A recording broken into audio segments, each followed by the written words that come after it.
That's right. Welcome in, welcome back, folks. Hope everybody had a good Thanksgiving.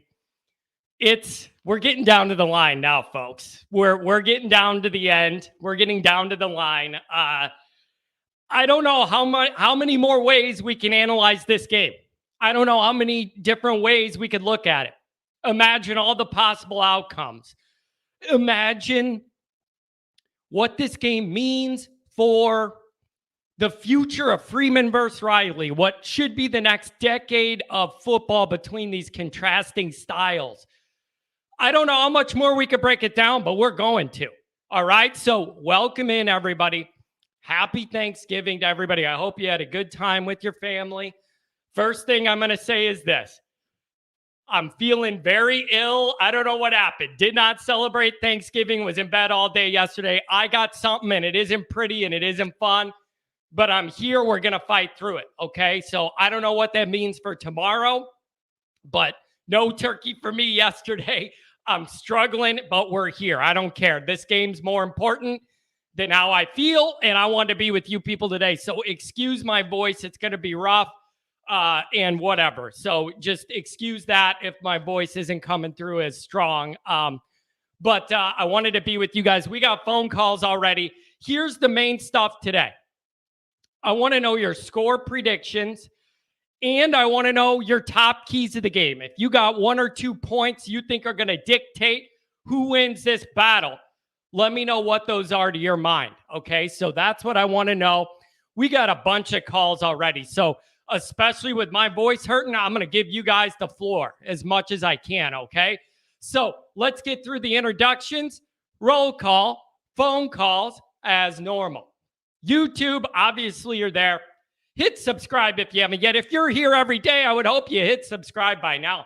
Give the video a thumbs up. That helps me in the search algorithm. Notifications on. That way you'll be alerted every time a new episode drops. You don't want to miss it. Twitter, search bar Always Irish or at Always Irish Inc. Emails alwaysirishnd@gmail.com. Audio only anywhere you want me. You can get me except for these because they're too damn long. Call in line 312-900-8815. Tell me what you think of what you heard and seen. Fighting Irish Wire, go check it out. Here's the deal with Fighting Irish Wire. The staff does predictions. We're on the books. We're on the books. You got to go public for USA Today Irish Wire and say who you think's going to win or lose every single game. I have 2 losses this year in my predictions. Guess which ones they are. It isn't Clemson. It isn't Ohio State. It's Stanford and it's Marshall. Those are my only 2 losses.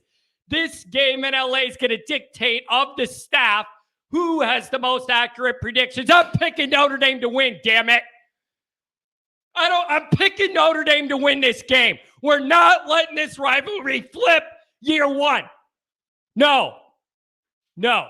2,189 days it's been since USC's beaten Notre Dame. That's almost 6 years. Just shy of 6 years. If you think I'm letting Lincoln Log waltz into town and take the power of this rivalry from us, we've had 6 years, you're out of your mind. Notre Dame can't allow it. Cannot allow it. Heisman, no. Beating us, going to the playoff, no. Not going to allow it. 6 years is a long time to own this rivalry. The only thing is, Kelly lucked out. It looks like Kelly dominated this rivalry on paper. And then you look into it or you know the history and you know USC was in a dumpster. Pretty much Kelly's entire tenure. Worked out for him, great. It's not changing now. 2,189 days. We're not giving it up now just because Lincoln Log flew into town, found a bunch of NIL money, and now USC's awesome again. I don't think so. Not happening. I digress. Oh, God, this got off sideways. This isn't helping my head pounding. Oh, my gosh. Okay, sorry. I had to get that out. All right, now that we did that, let's do a couple chats. The phone banks are lining up. It helps my voice today and my headache. So I'm going to let you guys talk. 269-505-386-812-260 and more. We're going to get to you. Kent Jackson. Kent, happy Thanksgiving, Kent. You got a big ball game tomorrow at 11. Go Irish, whoop that ass. Go Ohio State, whoop that ass. I need that to be the roadmap tomorrow. If Ohio State wins that ball game at 11 o'clock, it's going to put me in a good mood for our ball game, Kent. I can't speak for everybody in the chats. You know me. I'm going to be spray painting my face silver like that fat old idiot adult does. Stick some of them weed stickers on my face. I'll be rooting for you, Kent. Deborah Thomas, good morning and go Irish. Good to see you.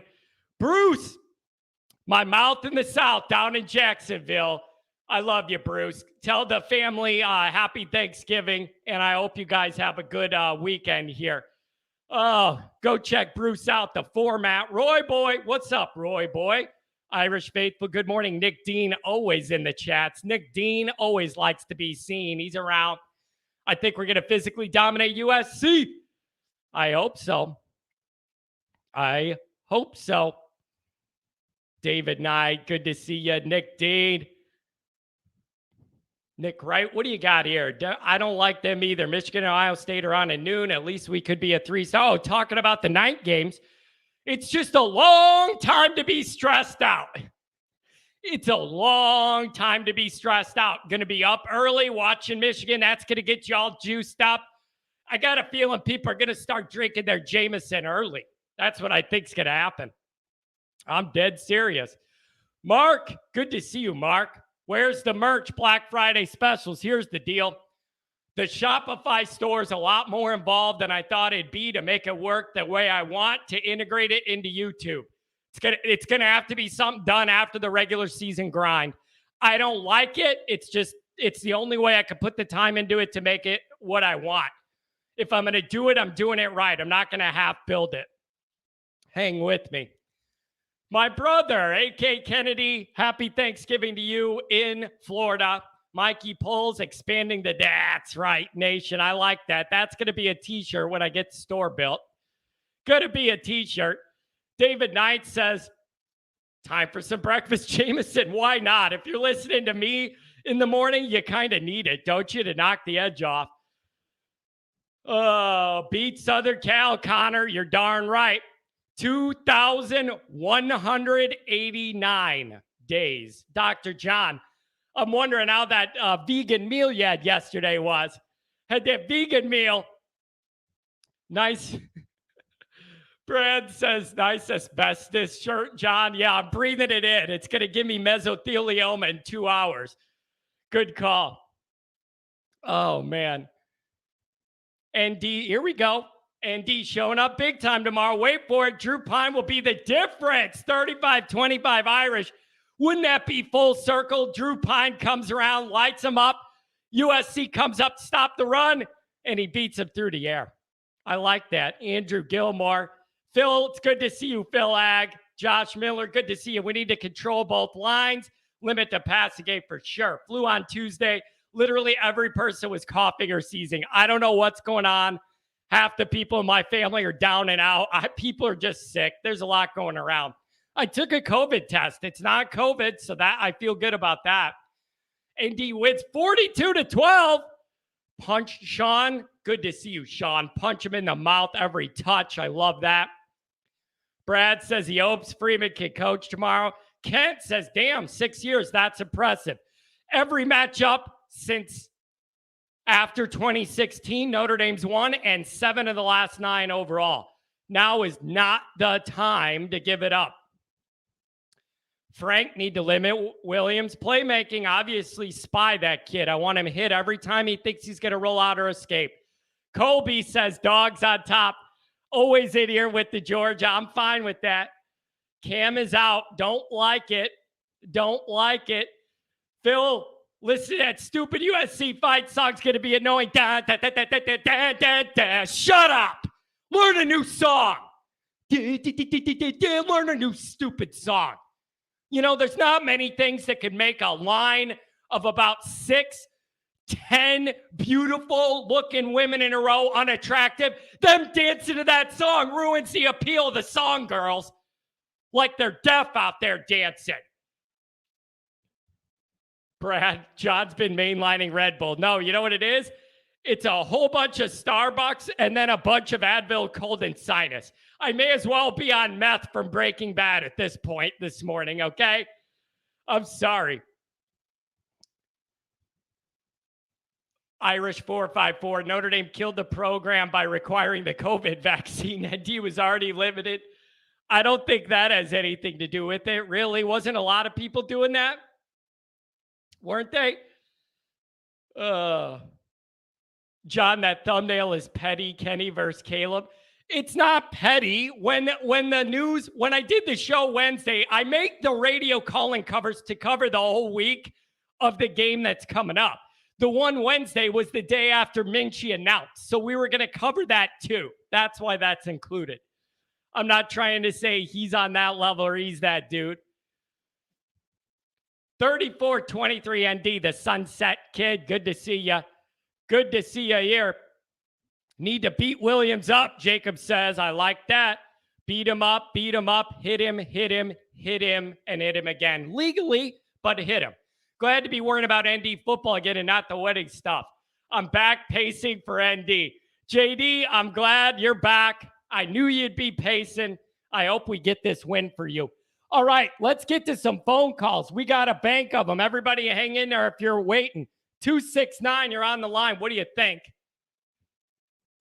John, I got one for you. What do you got? This is the only song we know. It's annoying and it's slow. Oh my God, dude, don't do this to me. I hate that stupid song. Learn a new one.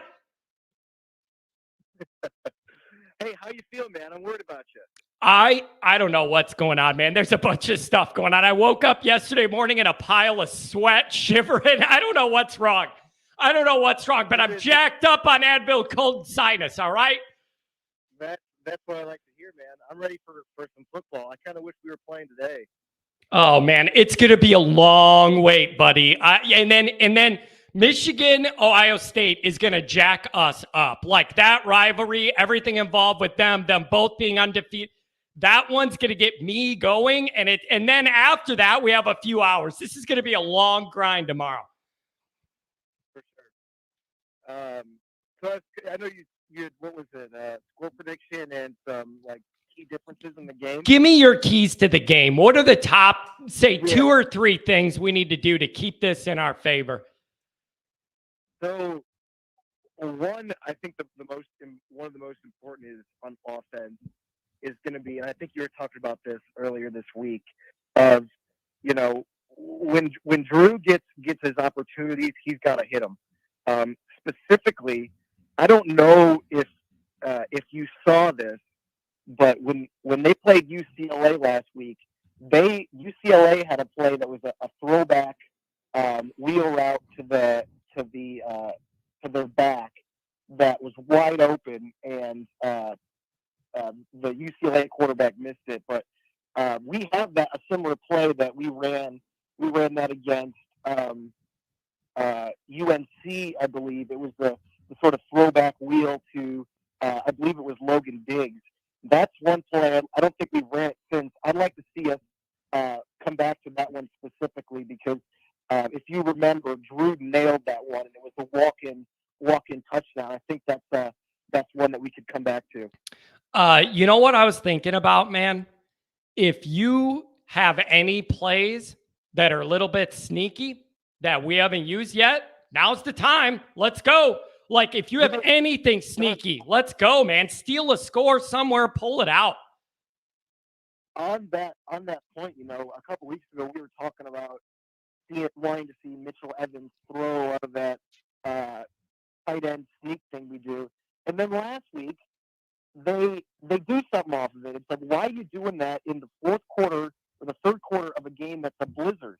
It's like, there's no need for that. We could have done something else. I think it was he handed it off to Estime. I'm like a jet almost. But it's like, man, I still think there's still more we haven't seen out of that too, though. Hey, let me ask you this. Let me ask you this. This was a stat with USC that genuinely surprised me. I was surprised to hear this and to read this. Was it from Roger Dodger, him spewing useless stats in the chat? I don't know. I don't think so. This is something I had before then.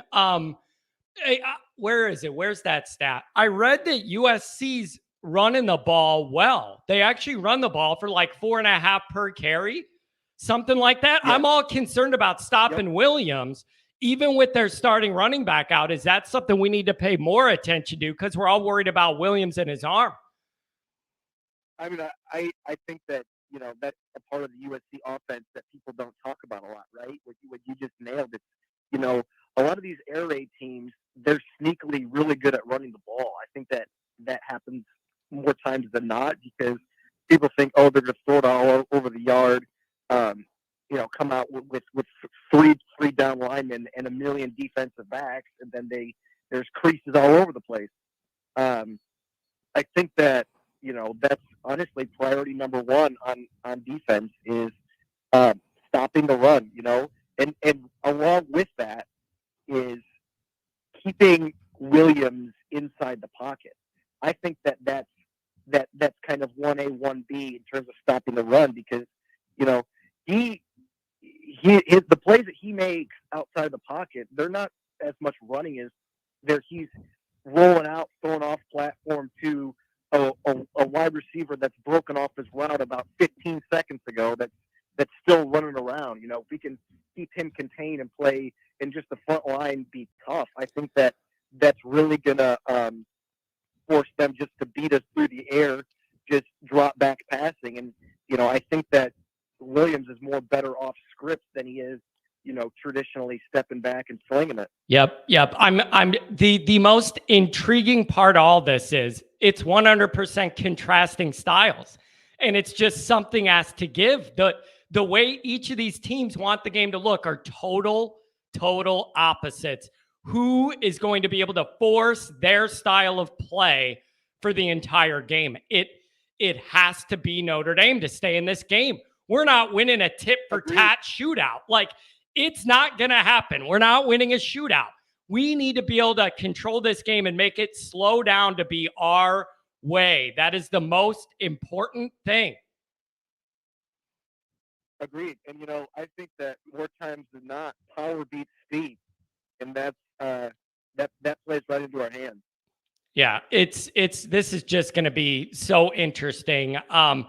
I think in my Irish Wire, I had 38-34 Notre Dame. That's what I came up with. I think both teams are going to get there. I think both teams are going to get theirs to a certain extent. That's what I landed on. I got the Irish on top, but it'll be stressful. Yeah, I have a similar, thought process of the game being, kind of that race to 35 type sort of game. I'm going 34-24. I think we can beat them by 2 scores. I think that our defense is better than anything they've seen. This is by far the best defense that they've played all year. And I don't know. I don't think they get to 30 on us. I mean, man, if you held them under 30 with this offense, and I've seen their offense struggle before. That's the thing, man. I have seen them play games where in a half they can't do anything. And they look out of sync. Like, I'm not dreaming. I've seen that earlier in the year. Like, why can't we force that? I'm confident we're going to have a better defense than anything they've faced so far. Physicality-wise, talent-wise, is there a defense they face that has more talent than us? Yeah, no, there really isn't. From an individual sort of player standpoint, I think my guys, I'm going to kind of go outside the box a little bit and not say Drew or someone like that. I'm going to pick Zeke Correll on offense. I think that he needs to have a really big game for us to have the most amount of success on offense. Look at you. You know how much I respect you picking a lineman? I like that. Good job. I'm into that. And it's not, it's not a very talked about lineman either. Yeah. Then on defense, I'm gonna go Jason Adamilola because I think that like I was talking about with the defensive line, he, to me, like obviously Foskey's the best player, but Jason is the guy that, in my opinion, that sets everything up and kind of, almost like a point guard of sorts for the defensive line, where Yeah.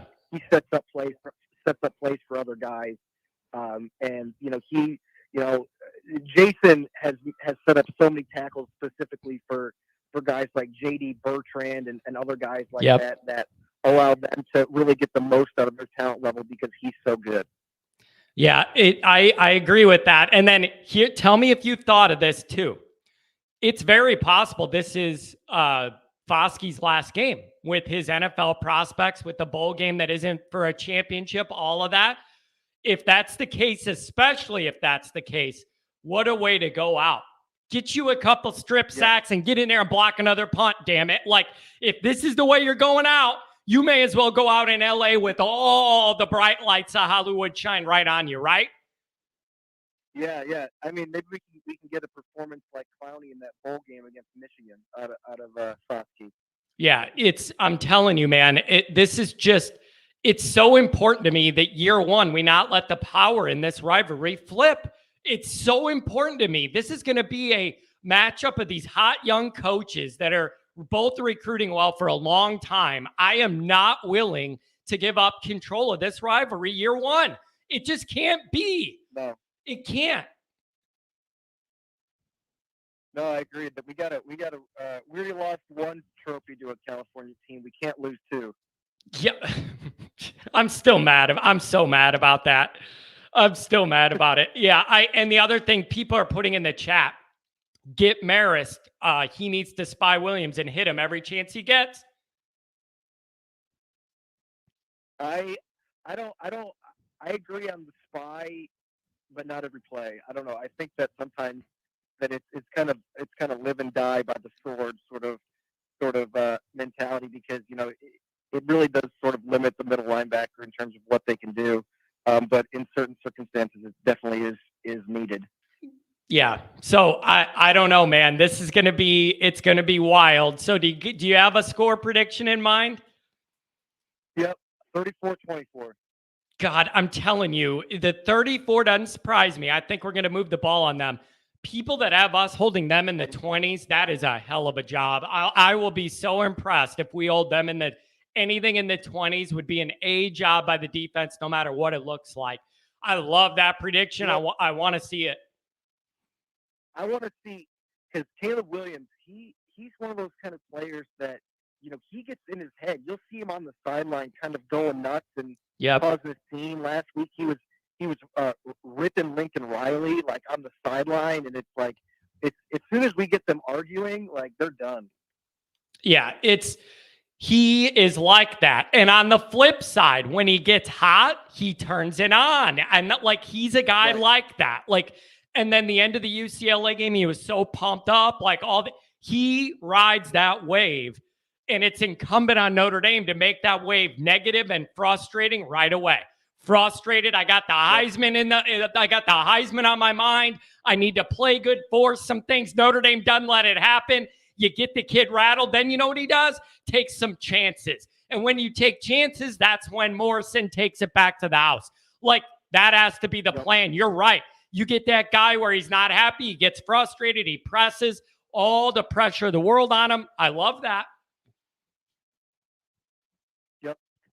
All right, John, I appreciate you taking my call. I know you got a lot to get. No problem, man. I hope you have a good, relaxing Thanksgiving weekend. Thank you for the call. Drink a couple cold ones and enjoy the festivities tomorrow. Give me a call after. All right, sounds good. Have a good one. Happy Thanksgiving.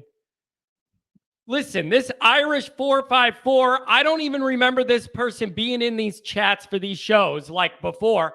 And now they're over here ripping Notre Dame, and Notre Dame's best players are leaving. What is going on? Is this Brad Henry's best friend, the 454? What is going on? Some of these people with Notre Dame logos I don't think they even like Notre Dame. 505, make it come alive. What's going on today? Hey man, I'm kind of in the same boat as you. I'm feeling pretty sick.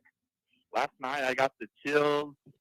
I had a sore throat. This morning I'm in my robe, sweatpants, and my wife's like a sock. So I'm telling you, I'm something's kind of like a feeling like a pain too. something's going around, man. I'm dragging, but I'm still excited for this ball game. How do you see this matchup? I see it going pretty well for us. I think the keys to our victory is time of possession, bleeding the clock, running the ball.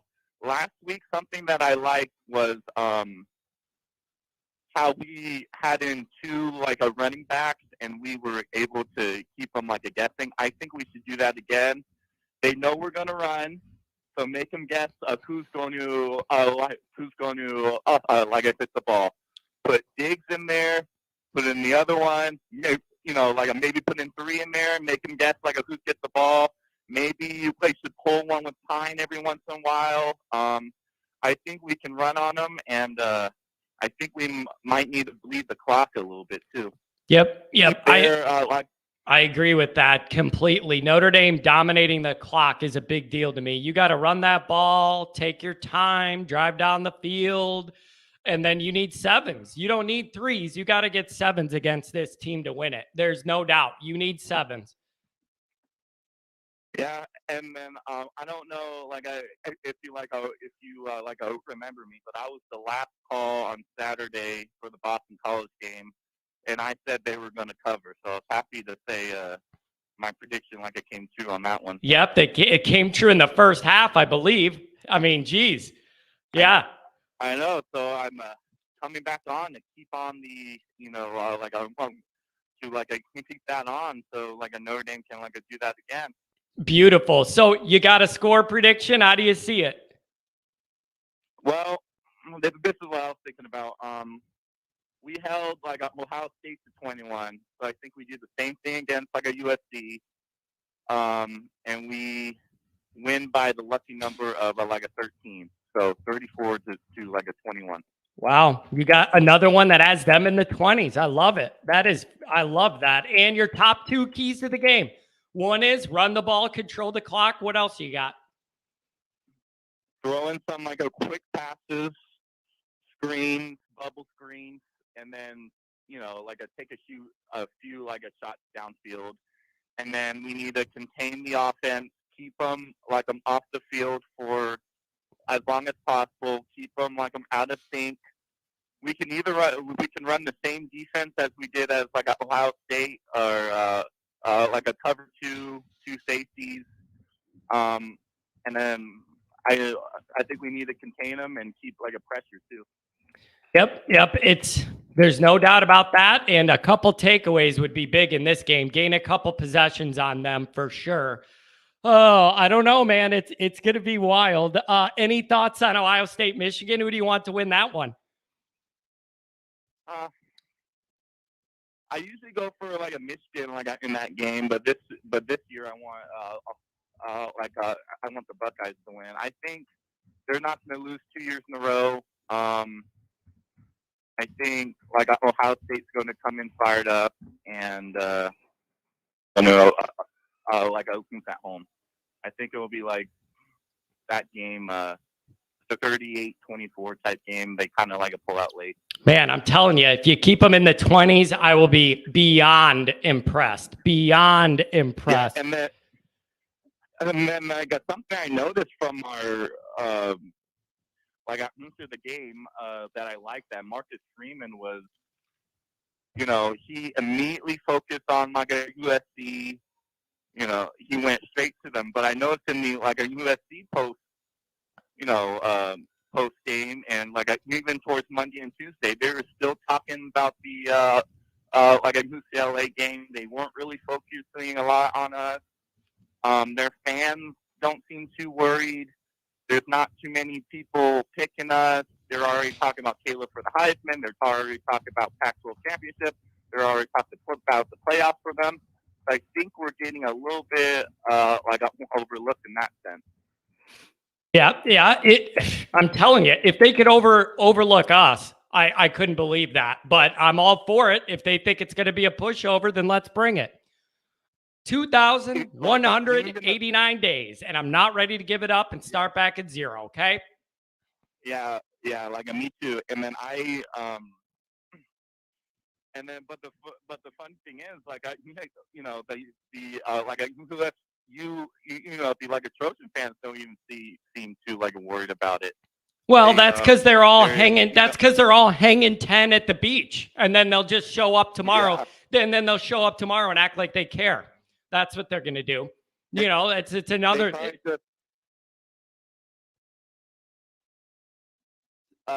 probably just like look at the schedule. Oh, they lost to those two teams. Like, oh, blowout. I don't really think they watch like any of our games. They probably looked up our schedule. Oh, they lost to those two teams, and then like a USC fans even like to bring that up now. Oh, like a one word Marshall, like a one word Stanford, and that's all they say. So I don't even think they see us as like too much of a threat. Yeah, but it's like what, man, I just I'm so ready to shut these people up. I just am. Like, you know who else did this? The Clemson people did this. And they were going, oh, you beat up, but Marshall and Stanford. And I'm saying, wait a second. I'm like, if you're going to bring that up to me after we beat you, that makes you look worse, not better. I couldn't understand the Clemson people throwing that in my face, because that just makes you look worse, that you lost to a team that couldn't beat Marshall and Stanford at home, and you're going to use that as leverage. It makes them look worse, not better. I don't get it. Yeah. I don't get it. And like even before the game, I like Pick and Pete, but I was like watching his preview of the game. He didn't even seem like too worried about it. He just thought, Clemson can score, and Notre Dame and Notre Dame can't score. He didn't seem like too worried about it too. Yeah, man, I don't know, but I am not ready to give up this 2,189 days. Okay, so we're going to see what happens. I want you to enjoy it. Drink a couple cold ones, and then call me back afterwards, and we'll reconnect. Thank you for the call, my friend. Enjoy the affair. All right, sir. Thank you so much. Appreciate it. Have a good one, man. Thanks for the call. Bye. Some of these, you guys are saying some of the calls, they all sound like they're underwater or whatever. Some of them sound clear to me in my headphones, and others, I'm wondering if there's an issue with the call-in software. I don't know. There's only so much I could do. I'm trying. 386, you're in the mix. Good morning. What's up, John? How you doing today, man? What's going on? I'm wound a little tight, if you couldn't tell. That's how I'm doing. I'm wound a little tight. How are you? I'm right there with you. I'm you know me. I've been fired up since last week's game ended for this one. I'm ready to shut a lot of those Southern Cal fans up and really showing some good football this week. I'm telling you, it is two completely different styles of playing big time football, and one of them's got to win out over the other, and it has to be ours. Yep. There's a lot on the line. There's a lot on the line for both teams. We could completely salvage our season with a huge turnaround, maybe one of the biggest in college football, by beating two top 5 teams in the second half of our season, as well as Southern Cal trying to, make the playoffs for the first time in a while. Think about it, man. They got year one, new head coach that everybody's excited about. They get these players transferred in. Things are rolling. Year one, they're in position for a Heisman, possibly a Heisman, and a playoff spot. The only way the stakes could be bigger here is if Notre Dame had 1 or no losses and we were playing for that playoff spot too. Short of that, there's no way this game could possibly be bigger. And everybody in America is going to be watching this game, whether they're Notre Dame fans, USC fans, or fans of a handful of other teams that need to see how this game goes to determine if their team gets in or misses the playoff. All eyes are on LA, and I need Notre Dame to shut this Heisman campaign down and shut that playoff out. Yep. You gotta take it to him every play. A couple things I've tried to key on, and leading into the game, I want to see our run game come out and do what it did against Boston College. First play of the game, we came out in a certain personnel. They thought we were going to do one thing. You do something else, and you go for 65 yards down the field, and you just grab the momentum right off rip. So either it's our offense or defense, start with a 3-and-out. You start with a pick, something to rattle them. But I also want to see ND Nation show up in the Coliseum tomorrow. Let's show up there. Let's see who the home team looks like. Because like you said, we're going to see all the fans from the beaches coming up to watch a football game, and 3 out of 10 fans know what the hell's going on in the game. Yep. So, yeah, I'm sure, they'll probably pull out all the stops. You'll have Snoop Dogg rolling a fatty on the sideline. I mean, it's going to be one of those.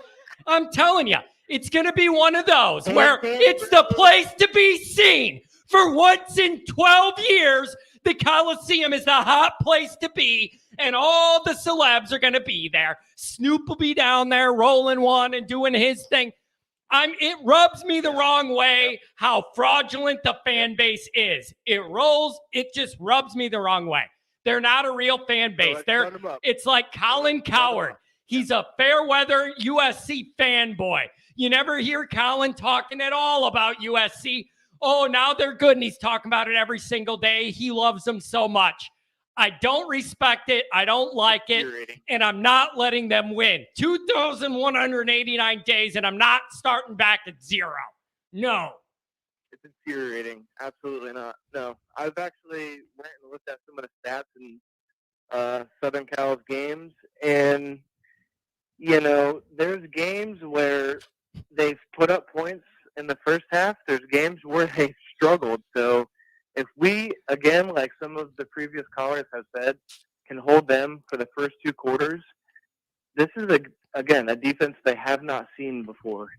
So yeah, they have something else coming to them. They really do. They just act like they have, dominated good teams. Okay, well, you haven't played us yet. And guess what? The gold helmets are coming into town this weekend. So good luck. Yep. And I really think when I did all my preview stuff earlier in the week, one of my main points was Notre Dame has got to be able to get in there early and be able to play their game. Notre Dame cannot get behind 2 scores. Something stupid happens. No. You end up and it's mid first quarter and you're down 10 or 13 or 14. No. That's where Notre Dame gets in trouble. We're not meant to come from behind in that way. Notre Dame needs to get off to a start similar to Clemson. You can't expect to get a block punt, but I mean, play good to where nothing dumb happens. You're not behind early. It's very important to me early on. Notre Dame can dictate and play the game their way. That's a huge factor early. You don't have a quarter to figure it out. You'll be down 21-0 to these guys. You got to go early.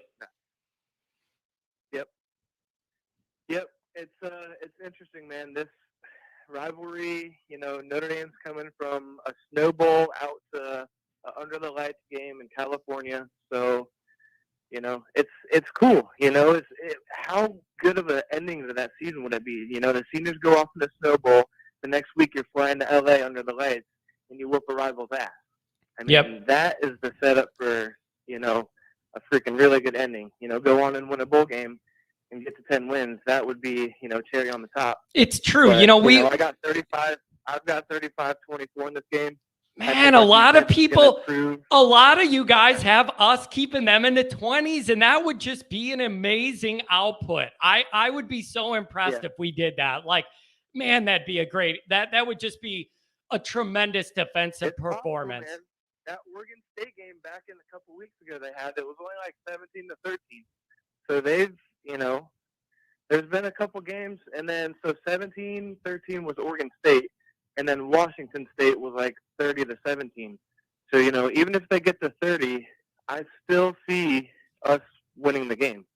But, I would love to see our defense really prove that they are, getting to the elite level the past couple weeks, they've kind of shown that. Yeah. So our linebackers, you know, there's plays where I want to see us maybe show blitz and drop back, cover all those zones. You know, we got to tackle too. Tackle. Yep. And you know what else too? You know what I'm getting wrapped up in maybe too much? I've been wrapped up in the USC side of this, me being obsessed with ruining their Heisman and their playoff run. But you mentioned it. Yeah. There's a lot on the line for Notre Dame, even if it isn't making the playoff. Think about how much we begged Kelly for a Clemson type of performance we never got ever. If you want to argue Oklahoma 2012, that's the closest I can find to that level of impressive performance. Yep. We've been begging for it all those years, never got it, blowout in all those games, whatever. Marcus Freeman's in position maybe to do it twice in year one, right, to knock off one of these teams. Right. And that shows you, yeah, you had Marshall and Stanford, and we're not happy about them, and I still can't figure out why they happened. But the ability to demonstrate that upside factually, not maybe, not hypothetically, not potentially, to be able to show those results year one are huge. That would be so big. Yep. Absolutely. No, it really would.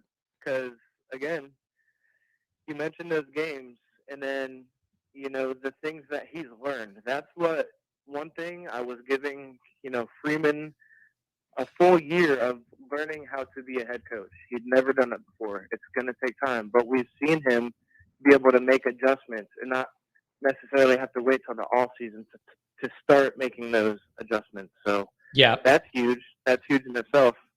But man, I'm excited. This game, yeah. I'm telling you, buddy. This is going to be a long day tomorrow. It's going to be a long day tomorrow of a lot of anxiety. And Michigan-Ohio State's just going to ramp me up more because of the intensity of that matchup. I'm going to be wound so tight tomorrow. Like, oh, man, it's exciting, though. This is what it's all about, man. Like, there's so many lame there's so many lame weeks in college football with a lot of matchups that just don't have any juice to them. Like, this is it, man. I'm excited. This is it. This is what it's all about, and we can wreck some, you know, we can wreck USC season this Saturday. So there you go. Well, thanks for the call, my friend. I want you to enjoy it, drink a couple cold ones, and then call me back afterwards. We'll talk about how it went. Okay? Yes, sir. Let's do it, man. Thanks for the call, John. Shout out to Always Irish. Y'all hit them up, man. Y'all like this live show. And, yeah, man, I appreciate it. You guys have a great day, man. Thanks a lot. You too. Thanks for the call. Look at that. That guy even did a little commercial for me.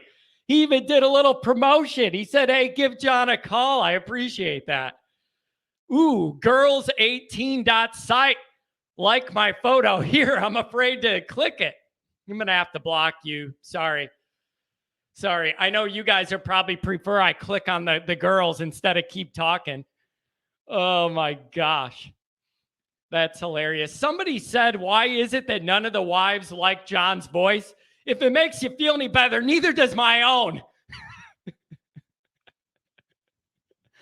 812, we're talking to you. What's going on today? We got to run inside them. We got to run outside them. Run inside, run outside. And when we got them on the run, we keep them on the run. When the ball is in the air, we go get it. Newt Rockney's plan to win this game, baby.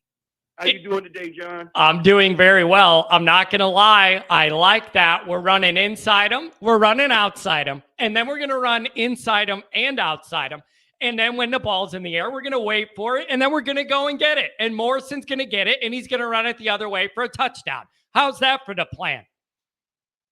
That's an excellent plan. I just wanted to say, this is Nick Dean. Yeah, I'm on your chats all the time. I've called in a couple of times. Really like your show. And I want to say, hey, Kent, go Bucks. I'm telling you, I will paint my face silver if it means Michigan loses. I will do it, Kent. I'll send Kent a picture to prove it if it means they lose. I just want them to lose. 260-737-707. You guys coming up next. What are your keys to the game here? The big thing, obviously, is we got to run the ball, right? We got to. The other big thing is I need Oski and Morrison and Bertrand. have big games on defense. I'd like to see Bertrand have 12 tackles. Yep. How would Morrison, maybe 3 picks for Morrison tomorrow? What would that give him? 8 for the year? I'm telling you, I think this is the type of game where it would really serve you to flip field position, steal a possession or two. Like, this team could score in a hurry if you let them. You just need to get the ball and do what you need to do. Exactly. Which is run it down their throat. What do you got for a score prediction? I said it earlier in the chat, 31-28, Notre Dame, and I think Groupie's going to kick the game-winning field goal with 2 seconds left. I got people nervous about Groupie. I'll tell you one thing. He did good in the snow. He's been a little inconsistent the second half, but he made all of his field goals and all the extra points in the snow. That should make you feel a little better about LA. I imagine the weather should be pretty neutral. Yeah, it should be, and I think he had a case of the yips, like you always say. You know, he was missing some easy ones. It got in his head a little bit, and somehow he got himself out of it. Yep. Somebody wrote in the chat, bring on the snow. I don't think we're going to get that advantage in LA. Oh, man. And so what do you think about Williams and the Heisman, and he runs hot and cold, the playoffs on the line? Do you think if Notre Dame could hit him up and frustrate him a little bit early, we could knock him off his game? Is that your plan? I think we need to do that. Your first caller said we got to pressure him and get him to where he's arguing with everybody on the sidelines, not thinking about football. That's a great, great idea.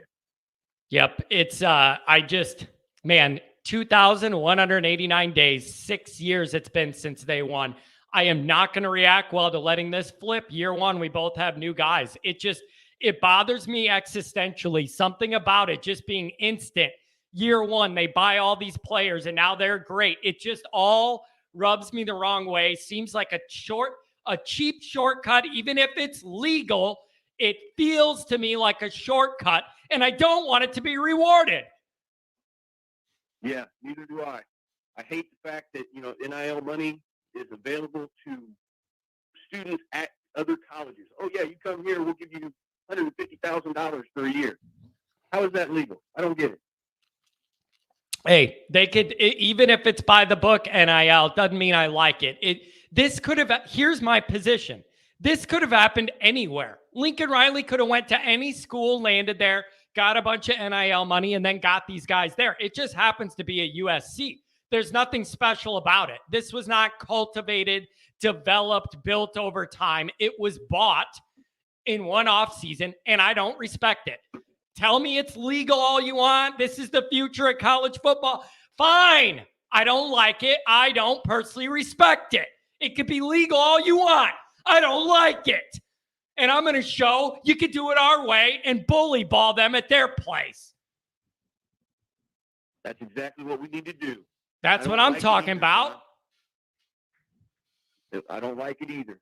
I hate the fact that college football has become almost a free agency thing. Yeah, it just rubs me the wrong way a little bit. I realize that's the modern way to do things. I just don't have to like it. And for this year, I just need us to show, just because you blew into town and wrote a bunch of NIL checks doesn't mean that you have the upper hand in this rivalry again. No, absolutely not.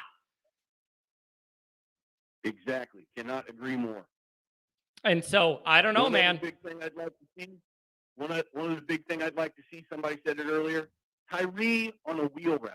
Love on that. A screen. Love that. I mean, I saw in the game last week, and I know we were up, I think it was 21-0 at the time. Tyree flared out into the flats. No one was around him for 25 yards, and Drew Pine is still looking at Michael Mayer. I mean, just dunk that out to him. He's going to get 30 yards. Listen, man. We're in the last game of the year. I'm not banking on anything we haven't already seen from Drew Pine as far as development. We're in the last game. I'm just figuring we're going to get what we've been getting. I will say this. USC is going to have to sell out a little more than they would like to on the run. They're going to have to, because they know they're vulnerable there, and it's something we're good at. That is going to provide opportunities for Drew Pine. if his arm has to win us the game, we're screwed. But I think he's going to be able to pick his shots on a couple plays and really burn them. I need those plays to go well. I need him to identify an open guy and just throw him the ball. Exactly. I'm not a Drew Pine fan, but if you told me at the beginning of the year our quarterback would have 1,700 yards, 19 touchdowns, to 5 interceptions, I would take that because I knew we had the three-headed monster that we have. Yeah. And Drew Pine's doing the best he can. I just wish he would open his eyes a little bit more, see it a little bit better. Yeah. It's it's just frustrating, and you kind of just have to work with what we have at the moment. Here's what I want to see. This has been mentioned. We have 3 very, very capable backs with some overlapping yet divergent skill sets. I think you could use those 3 guys against USC very creatively, whether it's an extra blocker, confusion on which of those backs is going to get a carry, or that becomes short passes and dump offs. And there's a lot you could do with those backs combined with our blocking that could pay off tomorrow. I want to see it be a part of the game. Exactly. If Tommy Boy is truly a boy genius, we got to see some creativity tomorrow with those 3 backs. Yeah, exactly. And I just think there's an angle there. So the path is clear for me on what needs to happen here. It just needs to happen. Do you think Freeman will have these guys ready? Do you expect a good, solid start? Our guys fired up? I would walk through a brick wall for Marcus Freeman. I can't, and I've heard all his press conferences and seen him talk twice. I can't believe these guys aren't fired up every single day. They see him every day. They get to talk to him every day. That dude is just so electric and such a lightning rod. He's going to have them bouncing off the walls. Yeah. It would be hard not to be jacked up for this. And the other thing is, here's the other thing. Same thing with Clemson. There's something to be said for entering these games as an underdog. I think you could gain a little bit of an edge if you mentally process that the right way. You could gain an edge right away by playing that underdog role, taking offense that they're just supposed to win at their place, go to the playoff, get this Heisman. Like, that lends itself right away to a little chip on your shoulder, doesn't it? Oh, yeah. A little poster board material for you. That's what I'm talking about. Williams for Heisman, stick that on the poster board. Yep. USC playing for the playoffs, stick that on the poster board. Yep. And then at the bottom, you say, we can take them both away from them, boys. I'm telling you, I just think this is a matchup Notre Dame could change just because of the way they physically play football. And I need that physicality to show up in this matchup. It is just so contrasting styles, and I'm just so wound up tight trying to prove that our style is going to be the one that's going to win the night. And I need to see it. Me too. And I hate to say this, but I told the wife I'm not going to watch the OSU Michigan game because I don't want to be that amped up before the Notre Dame game. I'm telling you, the intensity, as much as I don't like both of those teams, I'll always pick Ohio State as the lesser of those two evils, even though I don't like them either. Kent knows this. It's going to work me up. Seeing the intensity of that game is going to jack me up. And then if Ohio State beats Michigan, then I'm going to be in a good mood. I'm going to be bouncing around happy as could be if that happens. Yeah, me too. I know you got a lot of other callers, John. Just get well, man, so you can enjoy the games tomorrow, okay? I appreciate the call, man. Thanks for always being here. I appreciate you. Enjoy the game. Have a couple cold ones. We'll reconnect after. All right, buddy. Have a good one. See ya. What a nice guy. What a nice guy. Somebody said, what does my wife do when I'm watching the games? I'll be really honest with you guys. Things have changed for me the last couple of years watching Notre Dame games at home. 5, 6, 7 years ago, I would be drinking all day, ripping off inappropriate tweets nonstop. Just that was what I did. Everything's changed. I can't do that now. I have obligations for Fighting Irish Wire. I have my notepad out writing notes for my show. I'm live tweeting. I'm watching our game. I'm watching the other games. I don't even do that much yelling anymore because I'm doing so much work. So it really, really has changed the way I watch games. I am not running around throwing stuff anymore. I'm live tweeting, watching our game, writing notes for the show, bullet points for an article. Like, it's a little bit of everything, but I have been forced to mellow out just because of all the obligations I have now during games. So that has changed. If you want entertainment, find me about 5, 6, 7 years ago or before, and you would see some things. 260, you're my hero. What's going on today? Happy Thanksgiving. Happy Thanksgiving to you too, John. I appreciate that. I also appreciate that YouTube short that you sent out yesterday to the Always Irish community. Appreciate that. I appreciate the show that you do every single week. I appreciate this community that has come together. Even the trolls, like you said, great outlet. I thank you for your time and doing it. So happy Thanksgiving to you, my man. How we doing? Thank you very much for that. I did have a couple people say, John, that was actually pretty nice of you to thank the trolls. It's like, well, but they all add to the interaction. Having a troll or two is good for the chat box. People can go back and forth. Like, it livens it up a little as long as it's within inbounds. Let's put it that way. Right. I love who's the Irish 5-4. I don't know what those numbers are, but I mean, where does this guy come from? I have no idea. I've never seen that guy in my chat before. I don't know, but I know he's been around. But I know he's been around because he said something, and I asked him to clarify. And he was mentioning when I first started this 7 years ago, and it wasn't even video. It was just me doing audio and ripping it on YouTube. And he remembered that. So the guy must have been around for 7 years, but I haven't seen him in here. Maybe he's off today on a Friday, but he's usually working on the day shows. I don't know. It's possible. It's possible. I remember those days. I always wonder what John looked like, when you just had that still screen and you're just going over your bullet points for each game. And it's like, I wonder what it looks like. And it's like, this guy got to be crazy. This guy's got to be half nuts, but that's okay. I enjoy listening to it. I've been addicted ever since. And like you said, it's about 7 years, which is wild how quickly time goes by, man. Yep. The years roll into the next, and I couldn't believe it. Mid 2016, I started. I had enough of what was happening in 2016, midway through the year. I did not feel the media was doing a good enough job of asking the tough questions. And I was very upset. And somebody goes, dude, you're hilarious. You care about this stuff. Why don't you start doing it? That's how it all started. So I guess I got to thank Brian Kelly for something. Mid 2016 is how this all started. So thanks to him for making me mad enough that I decided to start the program. Enough about that. What do you make of this game, my friend? How do you see this playing out? What do we need to do? What do we need to do? Well, you and I have spoke many times before, and we always come back to the number one thing that every team needs to have success in college football, and that is what? The elite quarterback. So what one team has an elite quarterback, the other team does not. So when I look at this game, I'm fearful of the fact that. What are you trying to say? Drew Pine's not the elite? Come on. Why are you shorting our guy? Come on. Hey, I don't need you to be demonetized right now, so I'll just continue to acknowledge and move on. Yeah, there you go.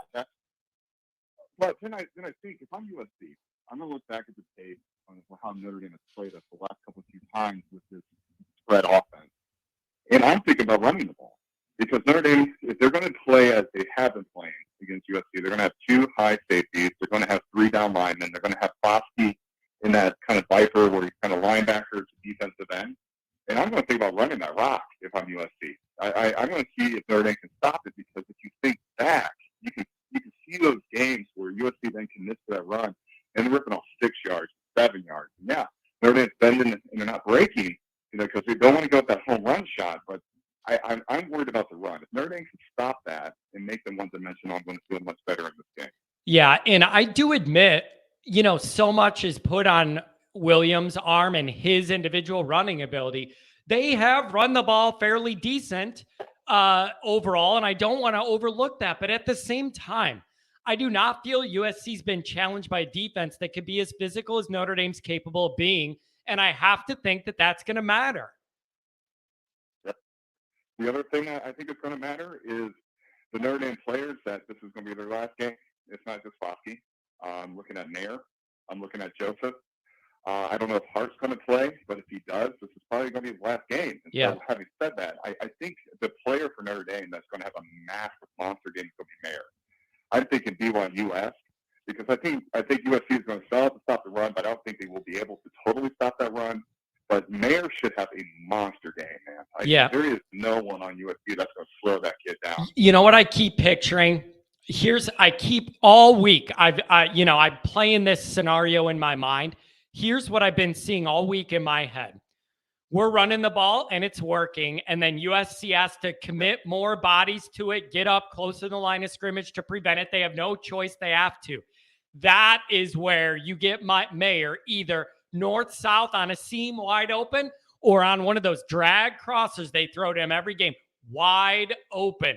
I am with you. There is going to be a gap there for him. And then it's downhill from there. I see that play being open already.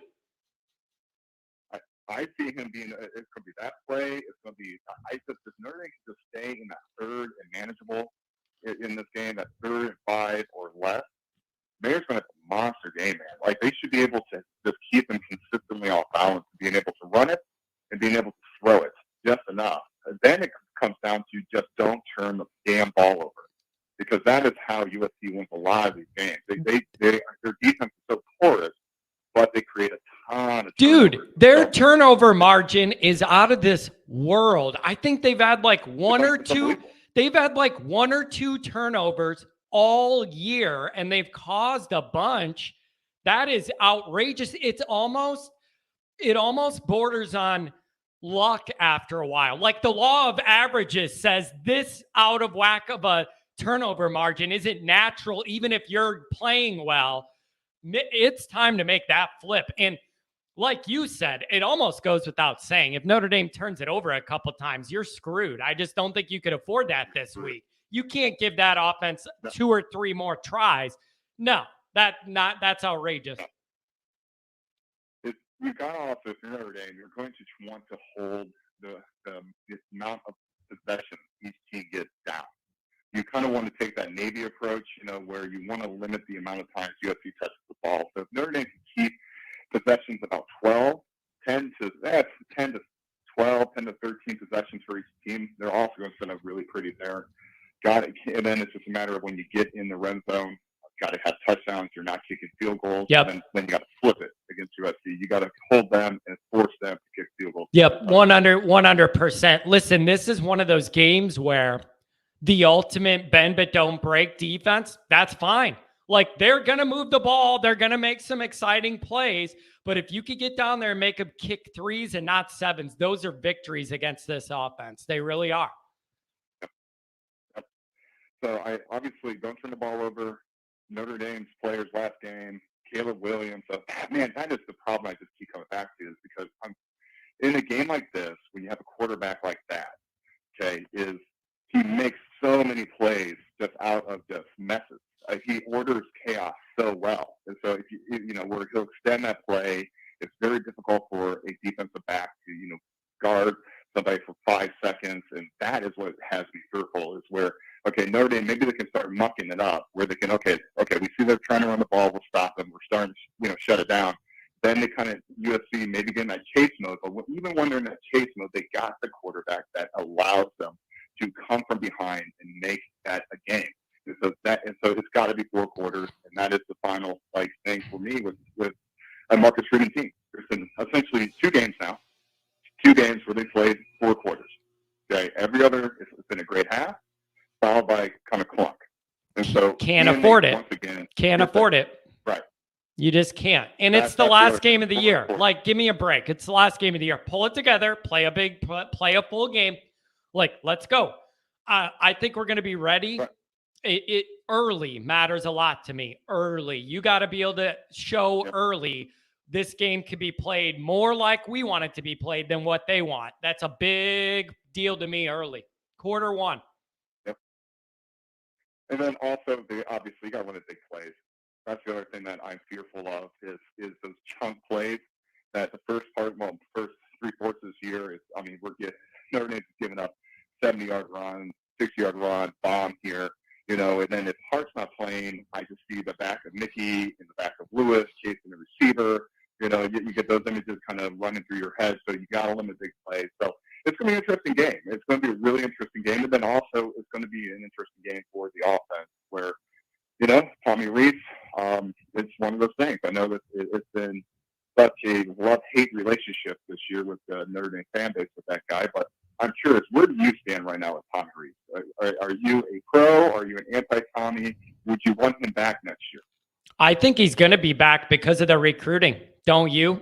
I think the relationship with Minchie and with Carr, I think that is the line that is going to keep him there. I will for this year. That's just my thought. But here's what I need. If you're doing that, I'm only going to be open to that to any level if we get an analyst in there just to keep the car on the road. Like I would feel better with David Cutcliffe there, knowing if we get sideways, that's a guy that could help keep the car on the road. I want that, but I think this recruiting wave of quarterbacks kept Tommy here. Do you agree? That's what I think as we sit right now. Yeah, initially when the season was, I thought for certain that Tommy was gone. I really did. But I think you're right. I think Freeman wants him here. I think Freeman is really pushing for him to stay. So having said that, I think he probably is 60-40. He's going to stay. But I agree with you. There's got to be somebody else there to help with the development of the quarterback. Yeah. Now it looks like talent is coming in. But the key is, can you develop that talent, which I know that you mentioned, I think it was earlier this week, there's just been no quarterback. That's always been my biggest knock. I mean, I need some extra help there. And it also helps Tommy because then he doesn't have to be the only guy doing everything, being the O coordinator and the quarterback guy. Like, I just need, for my comfort, if we're going there because of the recruiting job and those relationships, I just need to know there's somebody else there to help keep the car on the road. So let me ask you this. I don't know. I mean, recruiting-wise, I don't really follow it too much. What's the MO or what's the report on Minchie? Like, what are they saying about him? Is he the dreaded, you know, he could be the next project. If we just develop him right, he's got kind of the athletic tools. But what is the scouting report on? Here's the biggest thing I see. He's got an actual body and an arm that puts him in contention to be a big-time quarterback. That is something we don't have right now. That's a plus. The guy's 6'2", 215 now, only going to get bigger, stronger. I was told he had that dislocated shoulder. Look out for that a little bit. But he's a guy that at least has some upside. The other thing is very accurate. He was going to these camps, and his accuracy is what impressed people. And I love that. So you're getting a guy coming in closer to being what I need than you could ever develop Drew Pine to be in 20 years of development. So I like that he's more ready to be a guy. And then Carr is after that. There's at least two guys with body types that, if handled properly, can be big-time quarterbacks. We don't even have that right now. I mean, that's a low bar. That might be a low bar, but this isn't a guy that's going to be throwing it into the back of his offensive lineman, at least. Right. And that's the other thing that's going to get me there. But the mandatory 2 tip passes at the line of scrimmage that Drew Pine will throw tomorrow night. Oof. But the other thing that I do want to mention about the QB room, you got to get a transfer, man. Yeah, you do. You have to get a transfer QB. Yeah. You cannot go into next year with Drew Pine, Tyler Buckner, Steve Angeli, a true freshman in Minchie, and there's just no way. Nope. Man. You Nope. got to get a transfer. I agree with you. The only way I would disagree with it is if the staff thought Minchie could compete and play right away, and I don't believe that they're there. Because think about it. Here's what you would have, man. Unknown in Buckner, unknown in Angeli, Yep. True freshman, 18-year-old Minchie, Ronnie Paulus VIII, okay, the legacy guy. And then you're going to have Pine, who is a known that I know isn't good enough. Like, that's your dynamic.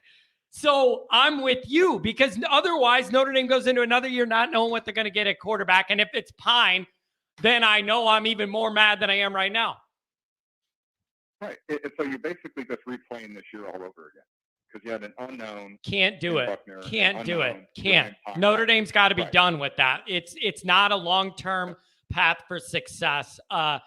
Can't do it. Find you a transfer that you know can make throws for this in between, and then you get to the exciting part where you have Minchie and Carr competing after that. That's the path to me. Exactly.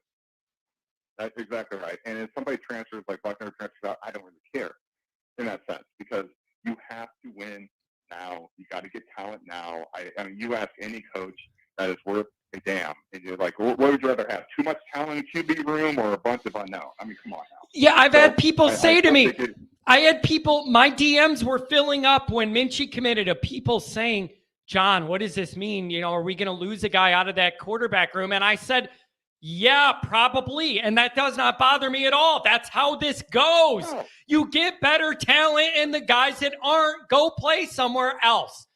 That's how this business works. Whoever leaves, leaves. We're going to have better guys at the 1 and 2 spots. So I wish they could all get their Notre Dame degree, but it's just not realistic. This is how this goes. Welcome to college football in 2022. I mean, Right. Yeah. Right. For every Joe Burrow, okay, you're going to get 10 to 15 Spencer Rattlers. You know what I mean? Just people that are just not. It's not worth your time and investment to develop that individual because they're not going to get you where supposedly Notre Dame is that the goal or the bar that Notre Dame says that they want to be at, which is national championship. So Yep. if the quarterback isn't going to get you that, see ya. I mean, it is what it is, man. This is football. This is now NFL life. I mean, with the money that's being tossed around now, the money that's going to be tossed around when we start getting more in these super conferences, you have to win. You're not worried about feelings. You got to start putting the best product on the field. Yep, I agree with you. That's the path I see as well. So what do you got for a score today, man? Yeah, well, I mean, going back and forth, I think it's going to be a 38, 36, 37 type of game. I think Notre Dame is going to win. I just think it's going to be close. I just think it's going to come down to that last, couple of minutes. Whoever has the ball last, I think Notre Dame's going to have the ball last. I think they're scoring. I think they're winning. And I think Irish Ice are going to be very grateful that I can't believe we finished this season at 9-3, knocking off 2 top 5 teams, and heading through the bowl game on such a great note with so many young players that are actually looking the part. It's so refreshing to see from Notre Dame. We have such a young, talented group of players, and I'm looking forward to it. Yep, me too, man. Really good analysis, rock solid. Let's reconnect and see what happens after. Thanks for the call, man. Thank you, Don. I appreciate this. I appreciate the Always Irish family. God bless you. I wish you nothing but the best. Hopefully you feel better. I appreciate everyone in the chat. It's great talking. Happy Thanksgiving, everyone. Take care, all right? Take care, man. Enjoy the game. Have a cold one, and hopefully watch Ohio State beat down Michigan. That's what I want to see. Somebody asked, I think it was Brad, asked if I was married to Beth Mowens. I got to tell you guys, it has nothing to do with her being a woman.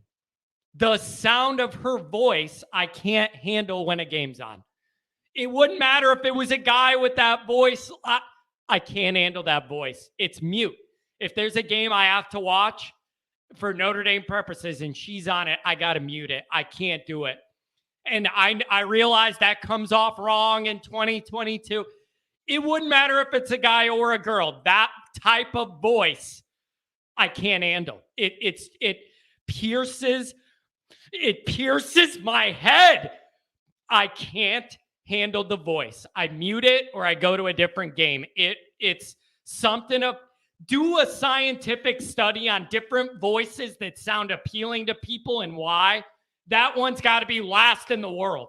I cannot handle that voice ever. It is piercing my skull and I can't handle it. And I just can't handle it. I can't do it. I can't do it. Jeremy says 737 next 707-630. Jeremy says, we didn't get enough sample size at TB12 to really see his development, and the O-line was trash when he did play. I agree. That is accurate. Jeremy, you're 100% correct. However, None of that changes the fact that going into next year, you don't know what you're going to get. Even if Buckner's healthy again and wins the job, we're entering week 1. I have no idea what I'm going to get out of him. His development has been pushed back so many years by things out of his control. It's rough. But in the best case scenario, without a transfer, you have no idea what you're getting. You come to camp in August and we have no idea. We just have no idea. Brad, you're right. There is. I've noticed that guy too. You're right. They need to get this going with the announcers. I'm not happy with some of it. 737, what's going on? Good morning, John. How are you, sir? How was your Thanksgiving? It was supposed to be good, but I was down and out all day, not feeling well. Didn't have no turkey for me. I was down and out. But anyways, I'm feeling better. I ate a bunch of Advil, cold and sinus this morning. I'm good to go. Your Thanksgiving was Advil, cold and sinus? Yeah, exactly. So what do you make of this setup here? A lot is on the line. How are you approaching this in your mind? Stuff is changing. Like if you're listening to what's being said out there, I think when you started out the week, there was a few things that were, everybody was kind of on the USC bandwagon. That's starting to switch, man.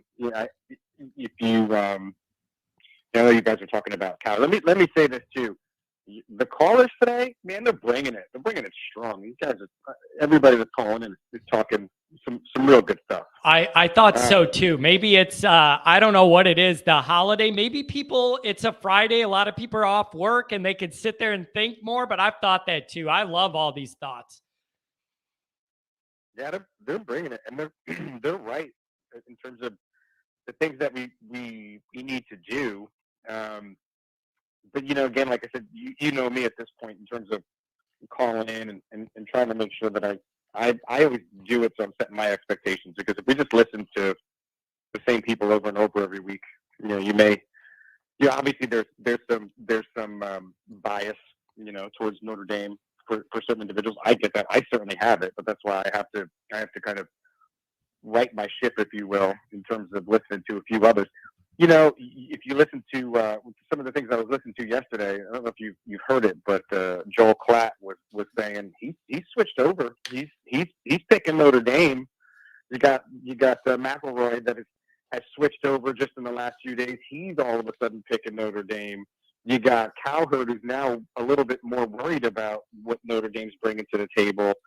And so you're starting to see a lot of people and starting to see a lot of things pop up where everybody's saying, hey, I think this might be a Notre Dame shocker. I didn't see the segment, but a few people reached out to me and said Joel Klatt always joins Cowherd. They do like a college football segment.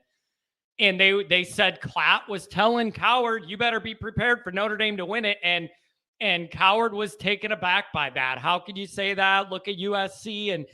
And it comes down to the different style of ball, and the physicality, I think, is where anybody picking Notre Dame, it starts with physicality as the reason on both sides of the ball. Does it not? Yeah, and that's exactly what happened. Klatt was talking. He was given some information. At the end of the segment, Cowherd put him on the spot and said, hey, listen, I want you to call this game. Like, what do you think is going to happen? No kind of getting out of it. And he just straight up said, I'm going with Notre Dame. I think that it's going to be too much of a matchup. He gave some really good info too. I think one of the things they talked about, he said that the Notre Dame will be by far the best defense they faced all year. He said, but the defensive backfield of Notre Dame is going to be the best that Caleb Williams has faced since mid-year last year when he was still at Oklahoma. And in that game, he was 8 for 18 at 66% for like something like 88 yards or something like that. And so, yeah, here's my issue. I've been thinking about this all week. I firmly believe this will be the best defense USC's faced all year by far. Where I struggle is identifying exactly what that's worth. Like identifying exactly practically how much we gain from that. Like, is it a situation where after the first couple series on offense, Williams is going, oh, crap, I'm not going to have all day to do whatever I want today. This is a problem. Like, to what extent can Notre Dame show that they're that much above any defense they face? Like the amount that matters is where I'm struggling to figure out. Does that make sense? Oh, yeah. But I don't think it's going to be just that. I think it's going to be that coupled with a lot of physicality that they're not used to seeing. I mean, I've watched a few of their games this year. I will say that as we've moved on, we are a more physical team. And I know that a lot of people want to bag on Notre Dame for their 3-3 start, or the losses to Stanford and to Marshall, and to the crappy game we had for the first half of Cal. But all the statistics that everybody's looking at, and all the information that everybody's kind of trying to put in to this little box for this game, is including those 3 games, or those 3 losses in that 6-6 record. But if you look at the second half of the year and you start comparing that to other teams, that's when we're really starting to pull away. Like Notre Dame has gotten obviously better, which is what we want, right? And I understand including statistical information, certainly scoring per game and all that stuff for the first few games of the year. But again, and I think a few people said, "Hey, listen, we've had a new head coach, new defensive coordinator. We have different, all different kind of coordinators all throughout kind of the program, new quarterback, and then a backup quarterback, all these things." So, I get where the info and the data that we're using to compare the information.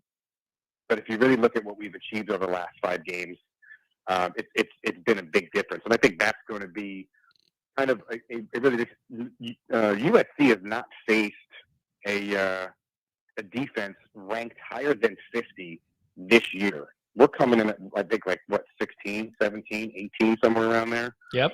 So I think it's going to be full court press.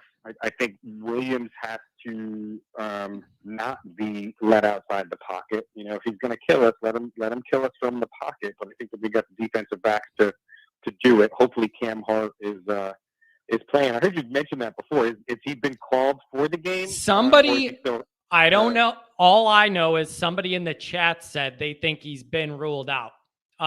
So I have not seen that personally, but somebody put in the chat that they thought they saw he was out. That's a problem. You just can't afford any issues on the back end at all. Yeah, he wasn't listed. Last time I heard, it wasn't improbable. It wasn't. He was still a question mark. So it hasn't gone, from what I've seen, it hadn't gone over to the bad side yet. But again, I don't know much. Yeah, I think there's a few things though. Obviously, I think we're going to. Their turnover ratios are just ridiculous. Certainly in the interceptions, they have 18 or 19 for the year. It's ridiculous.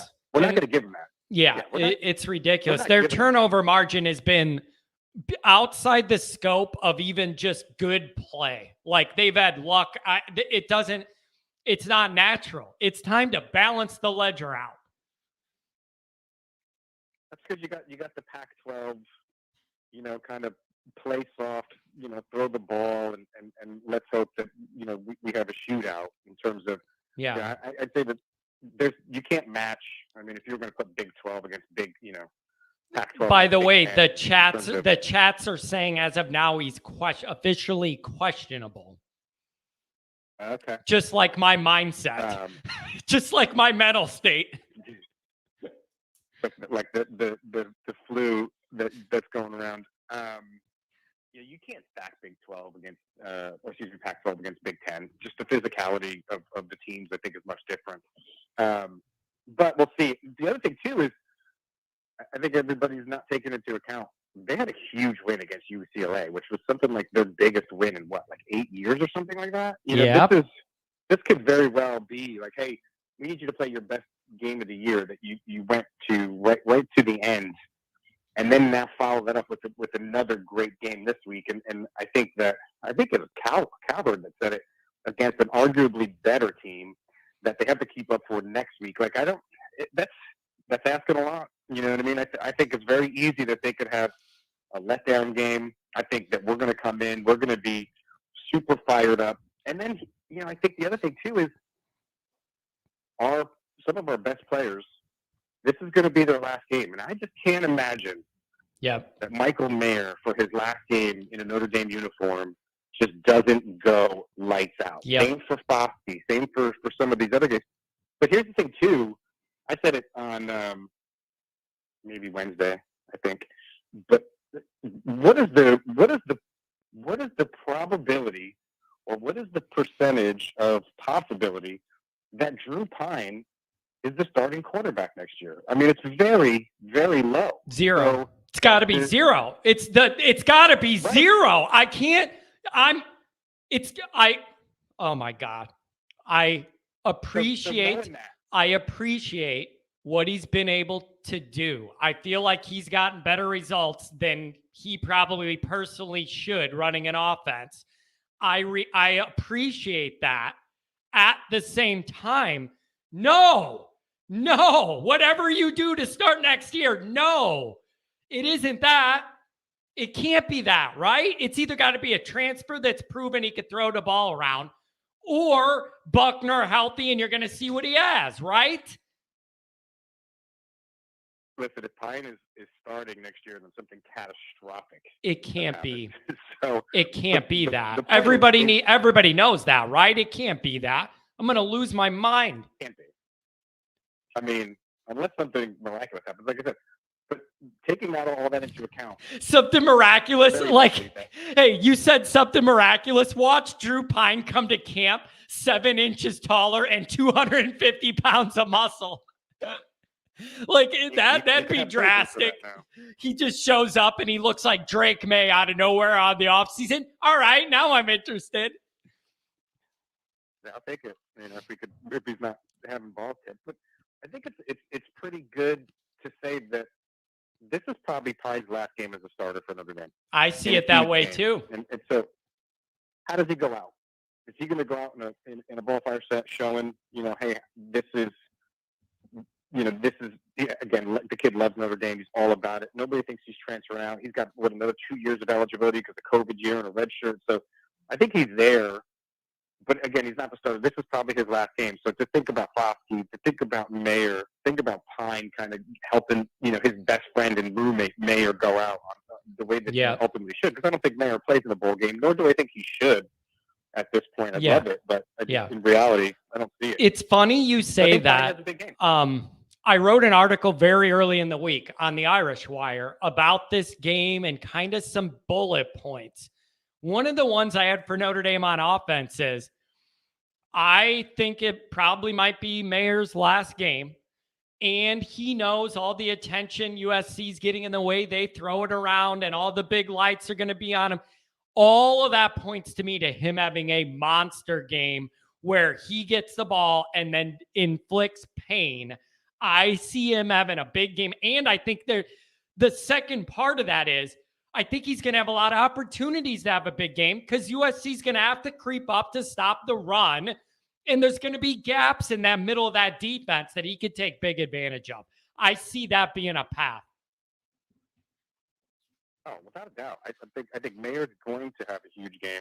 The question is Pine going to be the facilitator of his big game? And so, but again, man, I'm putting some faith into Pine for this to be his last game, to really kind of, hey man, put your stamp on this thing as you move forward and be a part of that huge rebuild that we see moving forward. Because again, I don't see him, at the helm, maybe a little bit here and there for some scrub time or for some help out or something like that. But as far as being a starter, I think that's over. So he's got to play pretty big and really kind of, bring it. I think if we're doing what we want to do, man, it won't be to us, but we have to make it a boring game.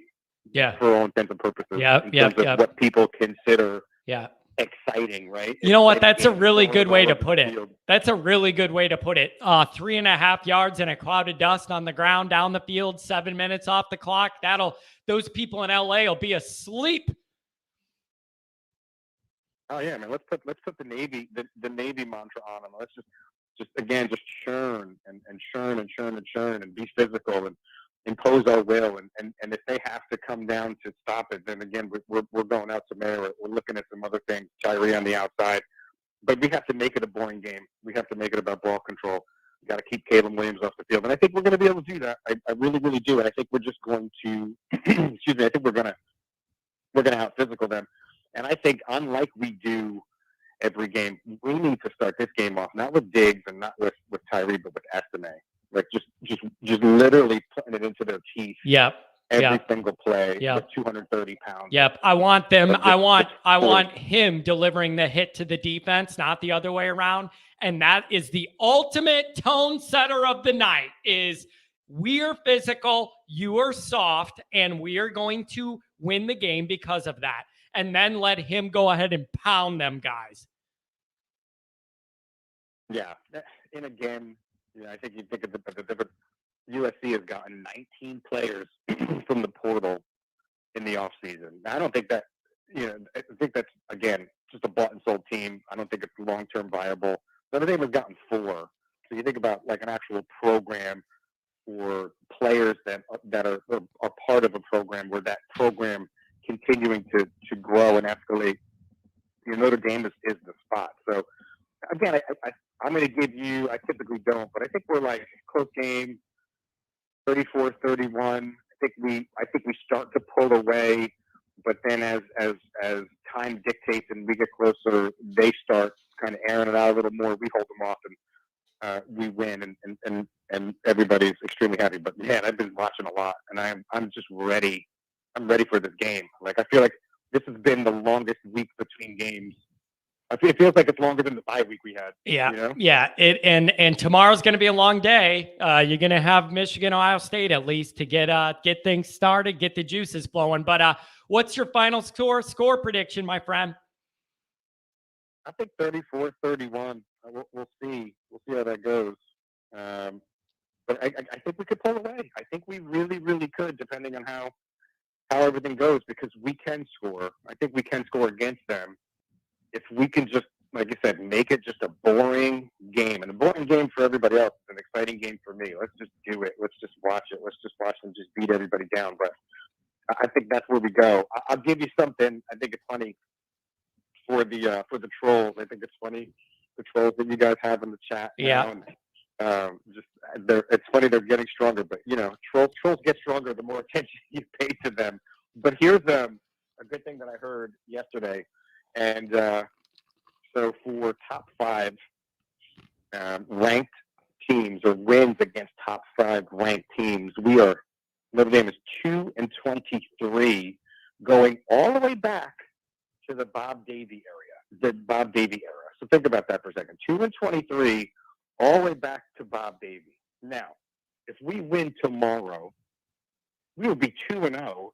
Yeah. In 1 year, and something that we haven't been able to accomplish in how long? So, I mean, everybody could say all the things that they want to say, but to look at that, or even to look at what we've done already and compare that over the last 23 years, or excuse me, I don't, how long has it been since Davey was at the helm? I'm not sure of that number. Yeah, early 2000. Yeah, so I mean, again, you think about that. But it shows you're right, though. It shows an upside here, year one of Freeman, that is outrageous compared to the last 30 years of evidence. That's the best part about all this, if you pull it off. I mean, let's be honest. If we ask, let's say if we just had a conversation, an intelligent conversation with somebody, or somebody was asking me, who's less than intelligent, but if somebody said, hey, what would you rather do? Would you rather lose to Marshall and to Stanford this year and beat USC and Clemson in a top 5 ranking? Which would I pick? All day, it would have been USC and Clemson. Yeah. You know what I mean? Yeah. Not because it's something. Yeah, I agree with you. Just because it shows potential on the high end once everything else gets in position that didn't exist before. It shows a light at the end of the tunnel. If he's able to do that twice with this limited roster, that shows infinite light at the end of the tunnel, higher ceiling coming down the road. And I agree with you 100%. I just do. Yeah, I think we'll see. We'll see how we play. We see who sets the tone early, who keeps that tone. But I think we got a good shot. I think we have a better shot. And it's funny, and I don't know if I'm worried about it or I don't know if I'm happy about it. But to see the so-called professionals, the analysts that are on TV, starting to come around and saying that they don't think that USC can handle the physicality that Notre Dame's going to put on them. We'll see. I hope that's true. That's got to be the path, my friend. So thanks a lot for the call. Really, really good thoughts. And enjoy the weekend. Enjoy the football tomorrow. Have a cold one and relax if you can. Hey, John, we appreciate you. I hope you get better. I'll leave everybody with this as well. Because of Minchie, Notre Dame is now the number 2 recruiting class for 2023. We end it strong on Saturday. We go into a bowl game. We see what happens. And then we start off next year with not just a number 6 class from this year, but a number 2 class for the next year or going into 2023.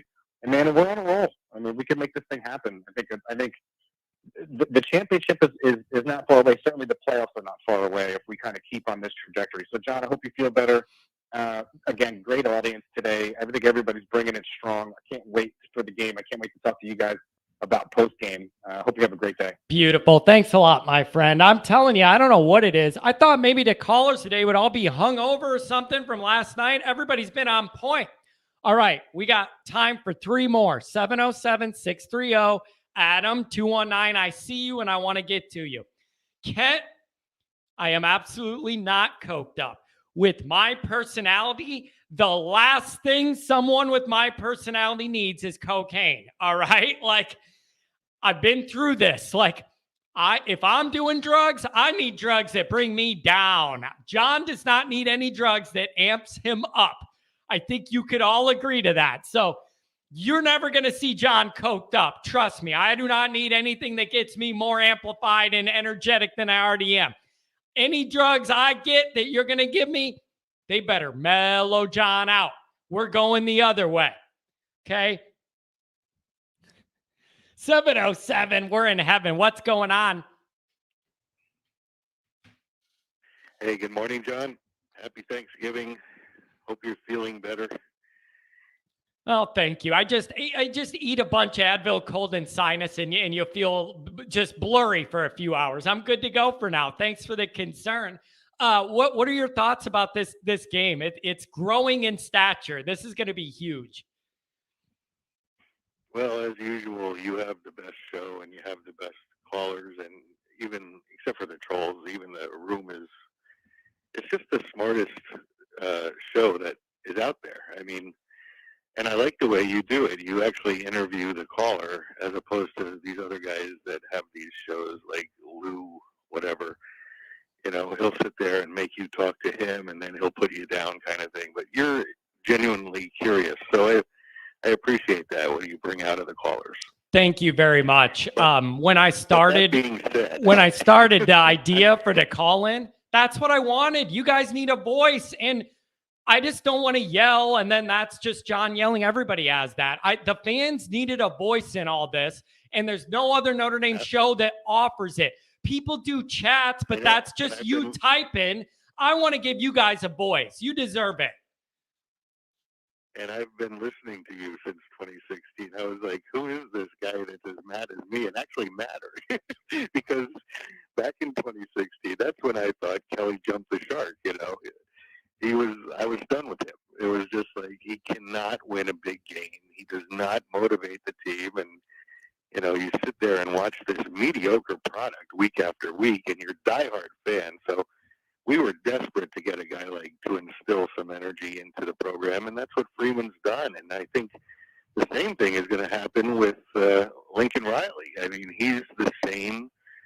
You know, he came from Oklahoma and took Caleb and Mario Williams. I mean, that's pretty good, you know, upgrade for USC. I mean, Oklahoma scores on everybody, but their defense is suspect all those years with Lincoln or Stoops, you know, whoever. Yeah. They still had trouble on defense. So that's where I have a little hope that it's going to be a close game. I'm not sure we can win just because Caleb Williams is a Heisman hopeful and probably the leader after last week's game, because You know, USC was very physical last week. Everyone's saying how the Pac-10 is soft and all this. It's like, no, they were flying around. They were attacking. And I'm hoping that their defense does not bring that this week, because we'll be in big trouble. Because Caleb Williams knows how to score. He knows when the pressure, he thrives on a blitz, because if he knows how to get to the open space, if there's a blitz, he finds the open space to have time to throw, or else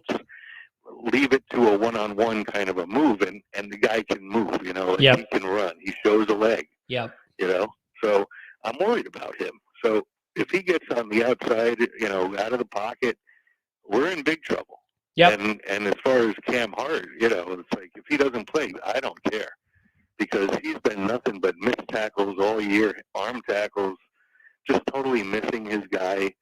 Can't cover, and then all of a sudden he had a good game against Boston College and then got hurt. You know, it's like that was his one good game that I've seen him play. So if he's out, put in Tariq Bracy, let him go with Benjamin on the outsides, and I'll take my chances that way. Yeah, but you're right though. Everything you're concerned about is on my list. And that kid in the pocket is one problem. Him buying time with his legs to either run or throw later, 8 seconds down the road. That's another big problem. It's top on my list. Yeah. And then again, as people are talking about, well, are you going to keep Reeves now? You know, you can't forget the fact that we barely got by Cal. Navy dominated us in the second half. Reeves came up with, 2 yards in the second half? I mean, yep. And then you lose to Marshall and you lose to Stanford. But so this is Tommy Reeves that we're looking at still. I don't care that he ran the score up on Boston College against a team that graduated 4 out of 5 starting linemen from the previous year, and then 2 or 3 of them were hurt for our game. So, you know, I'm not, you know, sold on the fact that we've won 7 of our last 8, because Tommy Reeves is not good, and Drew Pine is not good. You know, like, if I was USC, I'd be studying that Navy film all game and show how they just blitz and blitz and blitz, and just made Pine uncomfortable to where Reeves didn't know what to do with him. Yeah, let me ask you this. How much, if you're Freeman, how much must you consider the quarterback recruiting dynamic and how much the players and families involved with Minchie and Carr have a good relationship with Tommy? How do you balance that versus the results aren't good enough and whatever, and we need to get new eyes on this? Like, how do you balance those 2 items? Well, that's another thing that's a problem with this transfer portal, is that, you know, everyone's saying, you know, you need to get a transfer guy in. Well, you know, what good is your recruiting if you're recruiting Minchie and Carr, and you keep on bringing in a guy that's going to play for 1 year and go? You know, if you're going to get a transfer to play quarterback, you better get a sophomore at the most. You know, like, it better be like a freshman or a sophomore that played a year, because you just keep on playing this game of catch-up if you're going to get one guy to hopefully be able to plug the hole, learn the system, and then execute. You know, it's like, how do you figure to keep on going into the transfer portal if you're drafting these or recruiting these kids that are good? You know, we're starting to make that move. We didn't do it under Kelly. Yeah. But, you know, they'll never play. You know, if you keep on taking a guy for 1 year, it's not going to help you any. Yeah. You got to play these kids that you're recruiting. Yep. And they got to go through their lumps, and if they're good, they're going to show you that. Yeah, I agree with you. I agree with you. I don't think the Freeman era really starts, and by start, I mean like playoff game winning type stuff from this group. I don't believe that time period kicks in until Notre Dame has a stable, established quarterback development with a clear 1 and 2 with upside. You get him in there, you let him develop a little bit. Like you said, it's your guy. They can make mistakes, learn with the young receivers, grow together. That's that sweet spot. We're not there yet. Yeah, and it's obviously not Reeves that's going to develop them. We've seen it. What has he developed? What's he done? Yeah, I just think you're in a situation now where with these recruiting dynamics, they love what he did there, and those kids and families love Reese. That makes me think He'll be back next year, but they will give him an analyst or another guy to work with quarterbacks for development. Right now, that would be my guess if you asked what happens with Tommy. That'd be my guess because of their recruiting. I would demote him to a lesser position and just find him a place on the roster until he can find another home, because I don't think he'll do that. I don't think he'll do that. He isn't going to do it. He already, listen, they wanted to give him an analyst this year, and he told Freeman, I don't need it. So I don't think Tommy's going for a demotion. Freeman wanted a guy for him to help with this, and he told Freeman, I don't need it. I got this. And Freeman said, fine, and look where we ended up. So he isn't going to take a back seat. He's going to see what happened and the way this year played out. They didn't really do that much. When you struggle with Navy and get dominated, 2 yards in the second half, come on. Are you kidding me, Reese? What are you doing? Yeah. And, Cal, Stanford, Marshall, USC, he was able to keep a 10-7 lead until the fourth quarter. So we don't know what Ohio State's defense was going to wind up being, but, you got 10 points in the game. So it turned out that other teams did do better, nothing teams that Ohio State struggled with. So. Yeah, listen, man, I got issues with it too. I just have a strong feeling that recruiting tie to those quarterbacks is going to keep him around. And at this point, I'd be surprised if it isn't. But if that is the dynamic, I just need support. I need a Cutcliffe. I need a guy just for quarterbacks. Tommy could be more just the OC. Like, I need something to change. If we're doing this again, something needs to change. Co-OCs, co-coordinators. Give me something. I need some support there, and I think the evidence shows that. A guy like Cutcliffe and you don't make him your OC and you keep Reeves there, I mean, that's just, he won't do that. He won't agree to that, but you get him to make calling the plays and let Reeves, twiddle his thumbs, basically. I'm done with him, just like Kelly. It's the old culture with him under Kelly. Yeah, and trust me, you're not the first one who says to me when things have been wrong this year, this looks like what, John? It looks like the past head coach's DNA all over this. And there is an argument to be made for fresh eyes on that and cutting off any Kelly-ness that's left and moving on. I get the argument. I just think that quarterback recruiting dynamic's so important in those relationships.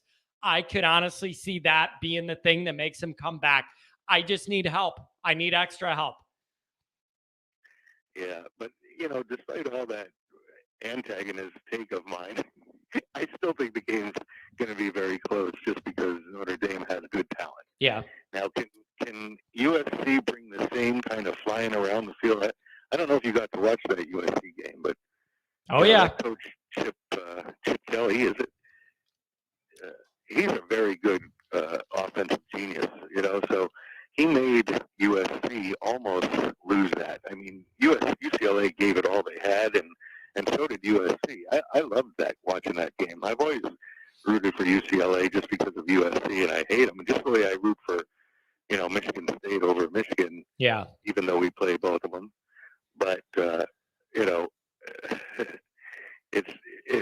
there's so much, to be said for what Tommy Rees and Drew Pine is going to bring to the game against the Heisman kid. That's just fantastic. I mean, I don't know if he played a better game in his career than last week. Yeah, and so maybe I like that. Maybe I like this guy feeling himself, thinking he's got the Heisman in his grip and thinking he's got it all figured out. And then maybe Notre Dame goes in there so physical, he's not used to it, and it throws him off his game. Like, I'm open to that. Make it happen. Well, the thing is, Lincoln Riley doesn't have a great track record for holding other teams down. So I think, if Notre Dame's offensive line produces like they've been, the last 4 or 5 games, except for Navy, I think that good things can happen if, like that one guy said, if you keep it boring, that's really the best thing to hope for, because Pine's not going to beat you deep. And I'll tell you, if we ever had Caleb Williams and they had Drew Pine, we'd kill him. I know. We'd kill him. I'm telling you, Notre Dame's made the quarterback position way harder than it has to be the last 25 years. It's astounding how difficult they made it seem to get good play out of that position. So what, you got a score prediction or an area you think it'll land? Well, if we win, it'll be a low scoring. But if we, get it'll be close either way. But I think you have to hope for more of a low scoring defensive kind of a game, because you're talking about a Heisman Trophy candidate and then two great receivers. So you have to try and keep them from not having the ball. So make it boring, ground and pound, and no turnovers and no arm tackles, and hope for the best that way. Yep. So the score, I would say, rooting for Notre Dame, I'm going to say, like 23-20. I am surprised at the amount of people that have USC in the 20s in this game. I really am. There's a path for that. I could see it. I'm just surprised so many people are picking that. There's a lot of faith in the Notre Dame defense here. So I don't know, my friend. It's going to be really interesting. Michigan, Ohio State's going to get me all worked up before it. But it's going to be interesting, and there's a lot on the line. So enjoy it. Happy Thanksgiving. Thanks for the call. As always, you always have really good thoughts, and I appreciate you. Thank you. Thank you. Go Irish. Go Irish. Have a good one. Somebody put in the chat, Notre Dame's talking to his grandpa. That's so nice. You guys, man, that's like kind of mean and kind of sweet at the same time. Jerks. And then Phil, all right, 2 calls left, 630-219. Phil says, I wanted to buy that shirt in the bookstore, but the money, listen, it really pisses me off. Like, they have a back section now at the bookstore with all the unique color scheme Notre Dame stuff that's off the reservation. And with my personality, that's what I go for. I want to buy stuff you don't see a million other people having. That's why I buy a lot of my Notre Dame stuff on eBay, used, vintage stuff no one else has. I walked in there and saw this shirt in August, and I was like, I got to have it. And I knew it was going to cost like a mortgage payment. I had to have it. I was like, D-Bob at the surplus store in Gary. I walked by, I saw the shirt. I had to have it. I'm frustrated how much it cost. I just needed to have it, man. Nobody's going to have this color. I needed it. I'm sorry. I had to have it. 630, what do you know? That's my neck of the woods, 630. Johnny boy, what's up? What's going on, man? Friend. How are you? I'm good. How are you doing? I'm wound a little tight. Well, welcome to the club. I don't think this game's as complicated. There are a lot of things I want to get to. I didn't think I'd be one that'd be planting my flag as a Tommy Rees defender, but I think I'm going to have to get to that. I don't think this game is that complicated. We're probably not going to turn USC over a whole heck of a lot. We know that going in. We understand that. What do you do inside the 20? We're going to get there. You know our running game's going to be able to get there. Are we putting up 6s and 7s, or are we putting up 3s? Same thing when they get down there. They're going to move the ball. Our defense might play lights out, but USC is still going to move the ball. You get inside the 30-yard line, inside the 20-yard line, are we giving up 3s or are we giving up 7s? And that's what I keep seeing in this game, is that keep them out of the end zone. They're going to move the ball. They're going to have yards. You know that going in. Keep them out of the end zone, and good things are going to happen in this. And you got Notre Dame. Hey, wait a second. You got Notre Dame winning by a little bit here, don't you? I have Notre Dame winning by 2 touchdowns.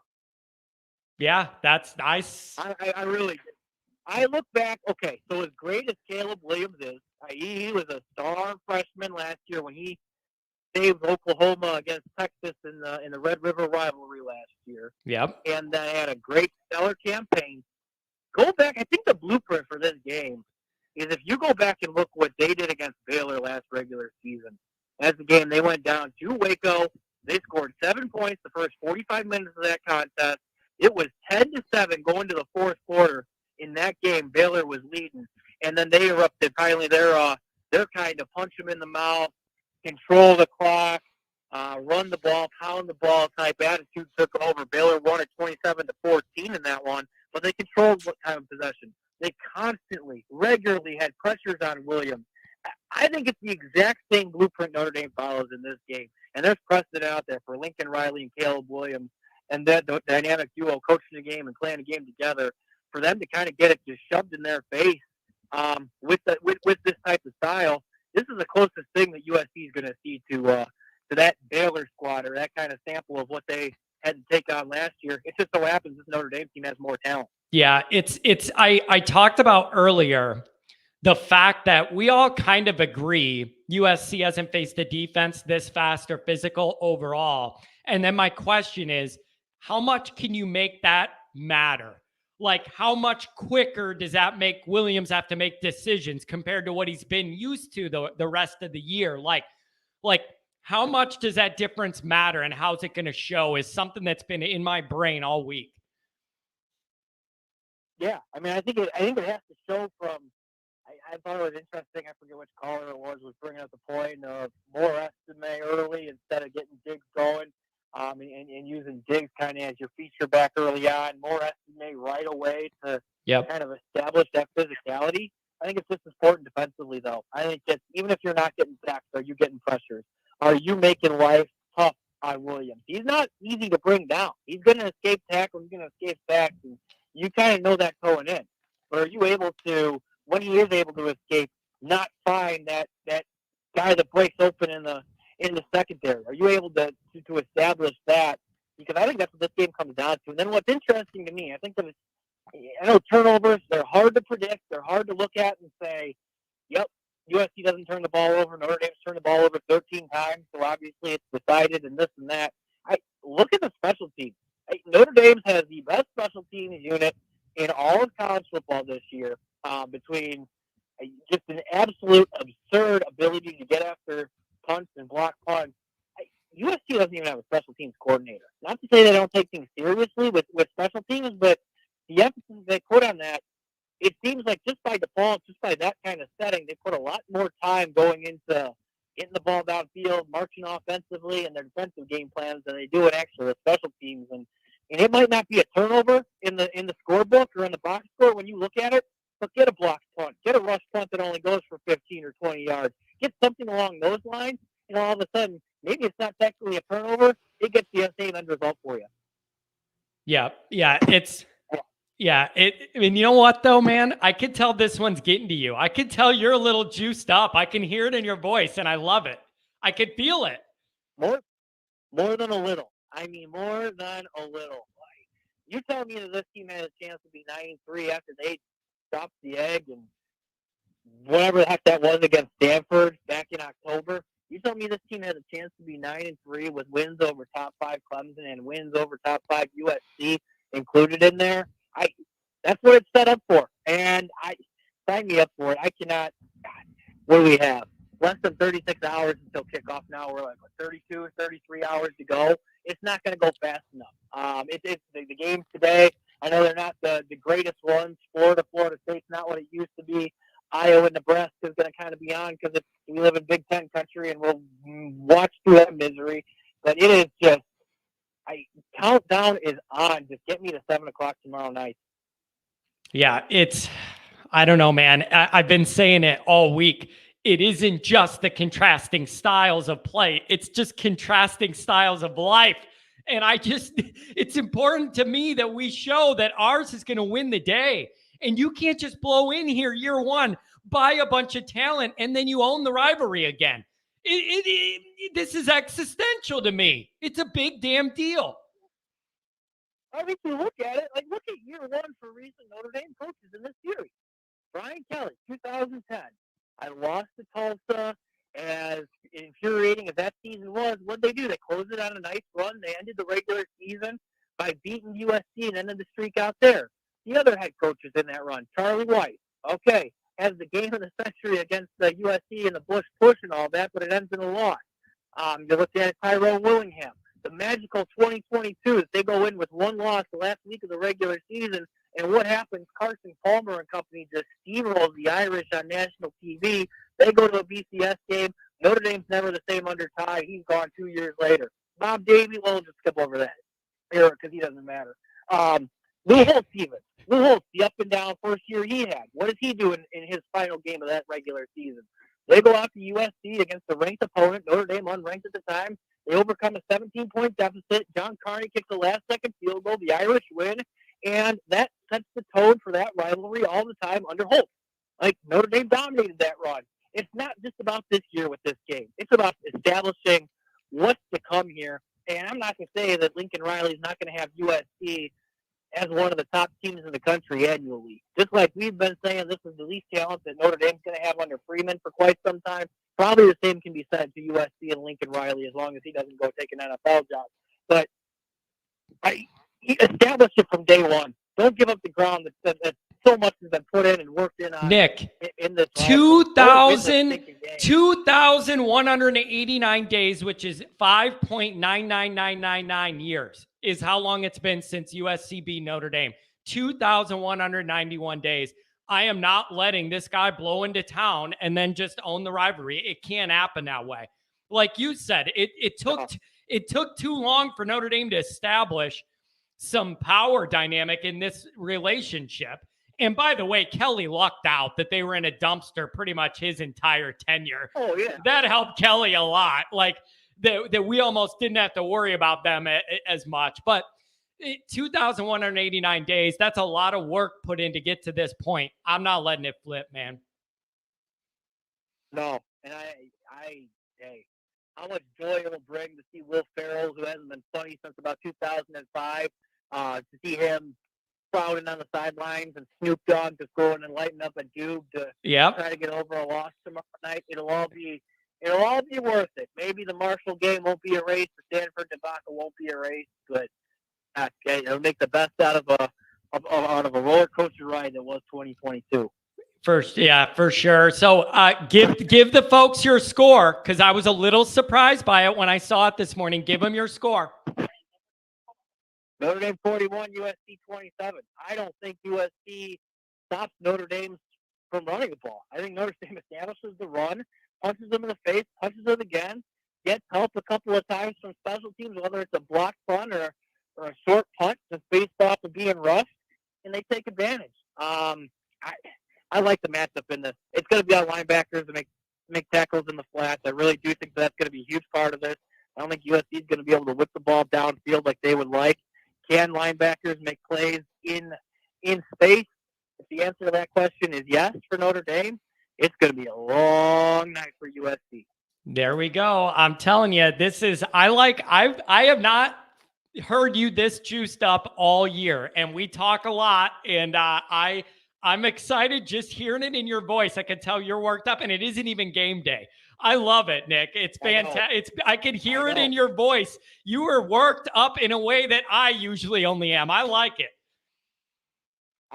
USC brings out the best or worst in me, depending on which way you look at it. Yeah. Oh, man. So I love it, and it's going to be interesting. And we have what do you think of the teaser Michigan-Ohio State before our game? What do you see happening there? I mean, I think it's kind of I don't know about Michigan's help. I don't know Blake Corum's help. So I think that's a huge factor in this game. I see a lot of similarities, though. Michigan built very similarly to the way Notre Dame is. That their physicality, I don't like to compliment the University of Michigan about many things, but you can't argue with that. Yeah. If Corum's 100% or anywhere near it, I really like their chances in this one. I just don't think that he necessarily is. And I think that the revenge factor is real in this case. And also, I heard a good stat this morning when I was running around the honey-do list, because, that's just what I want to be doing the morning after Thanksgiving.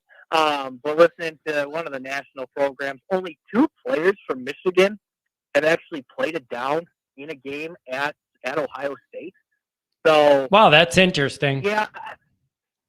I think that plays a factor, too. I think it lives up to the hype. I think it's a thriller to the final minutes, but I got to go with the hometown Ohio State in that one. Home field making a difference in it for them. There you go. Well, we're gonna enjoy that one during the day, and we're gonna get all worked up for ours at night.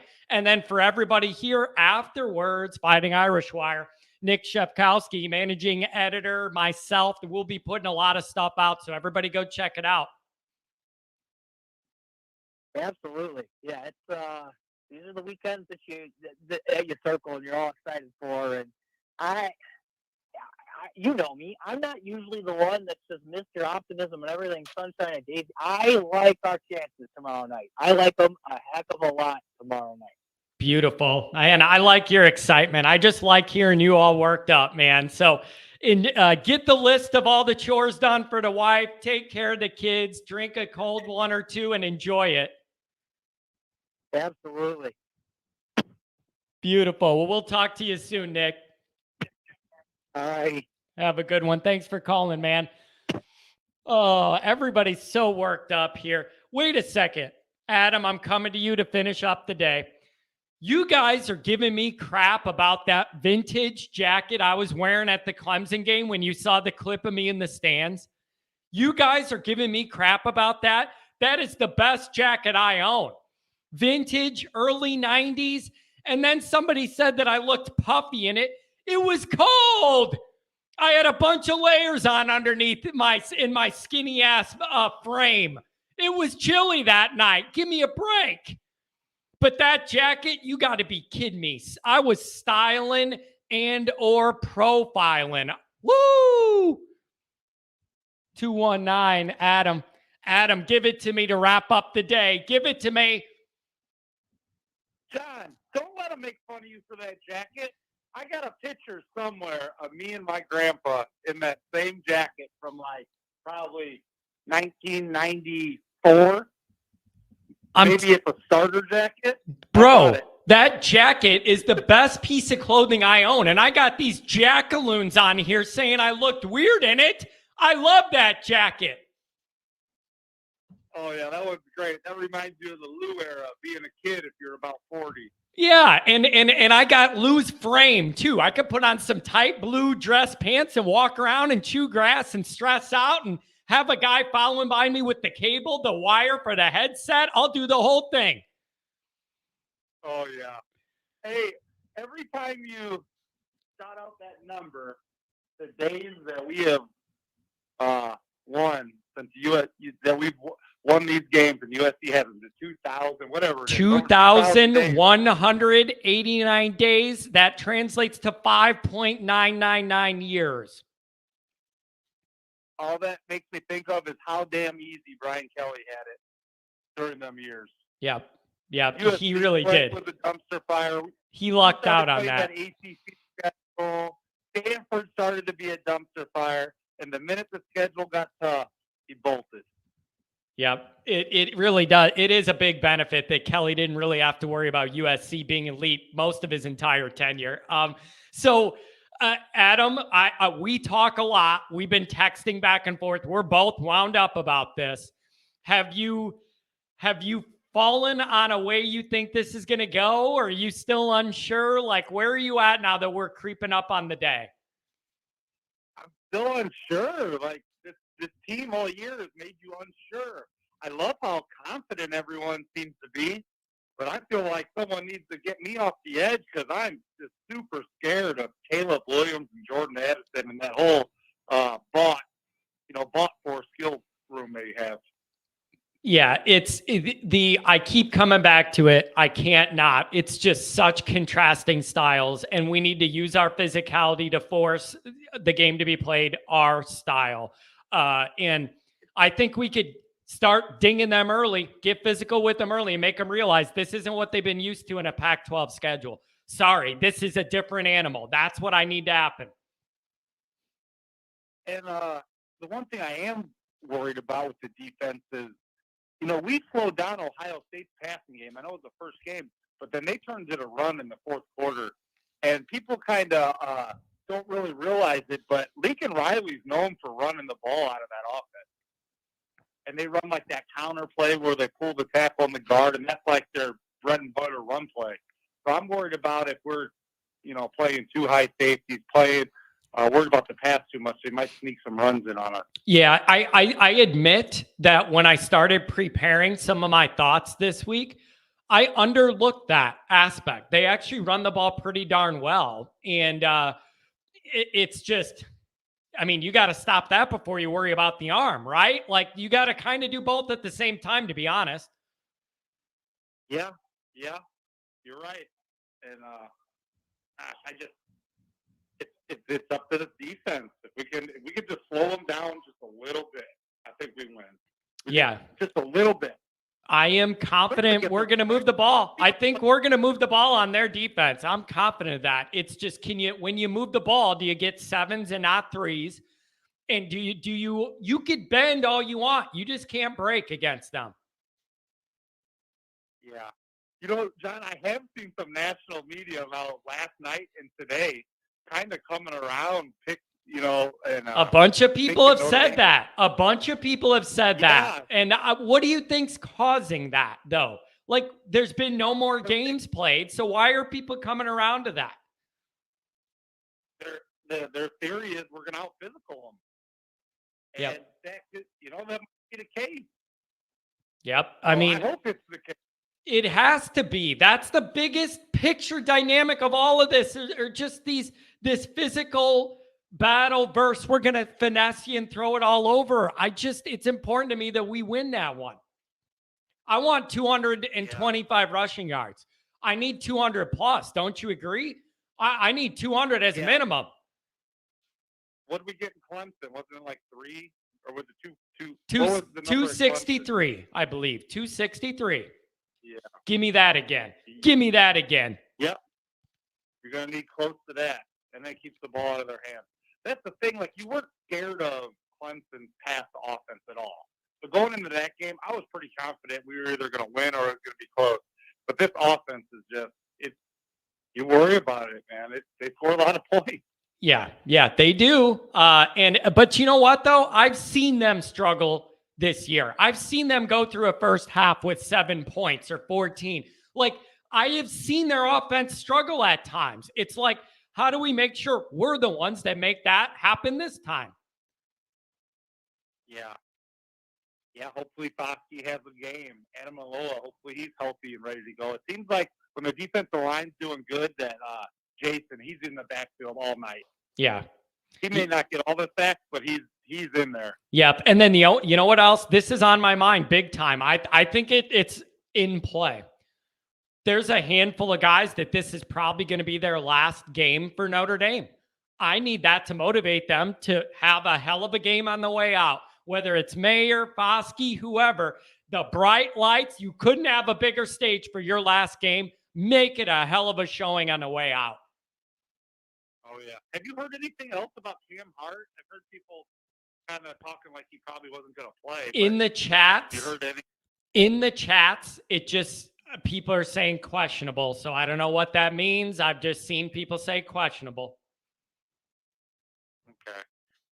And then the one of the final things I want to talk about, isn't it great that you're seeing the whole country, teams that absolutely hate Notre Dame. Gotta root for us. They're rooting for Oh us. yeah, they got their green pom-poms. Go Irish, save our team, put us in the playoff. I love it. I got up this morning, I was watching a little of that SBC in the morning show, and that Peter Burns and Chris Doring, their names, so we're like, I can't believe we're saying this, but we're rooting for Notre Dame for the second time this year. Yep. Like, this is hilarious. Yeah, you're going to have to. And then you know what else I want? It'd be funny if Michigan loses. Here's the thing. Say Michigan loses tomorrow. They're in a bad mood. And then they have no choice but to be in a bad mood and root for us all night. Like, I like that dynamic too, personally, just because of the way I feel about those inbred people. Oh, yeah. Well, I mean, no matter how this game goes, John, obviously we want to win. We want to win. But even if we lose and we play hard and whatever happens after this game, I truly think now is the start of the Freeman era, really. Reese, Freeman, this was their first year. They had some ups and downs. We've seen a lot of things we've liked. We've seen a lot of things we didn't like.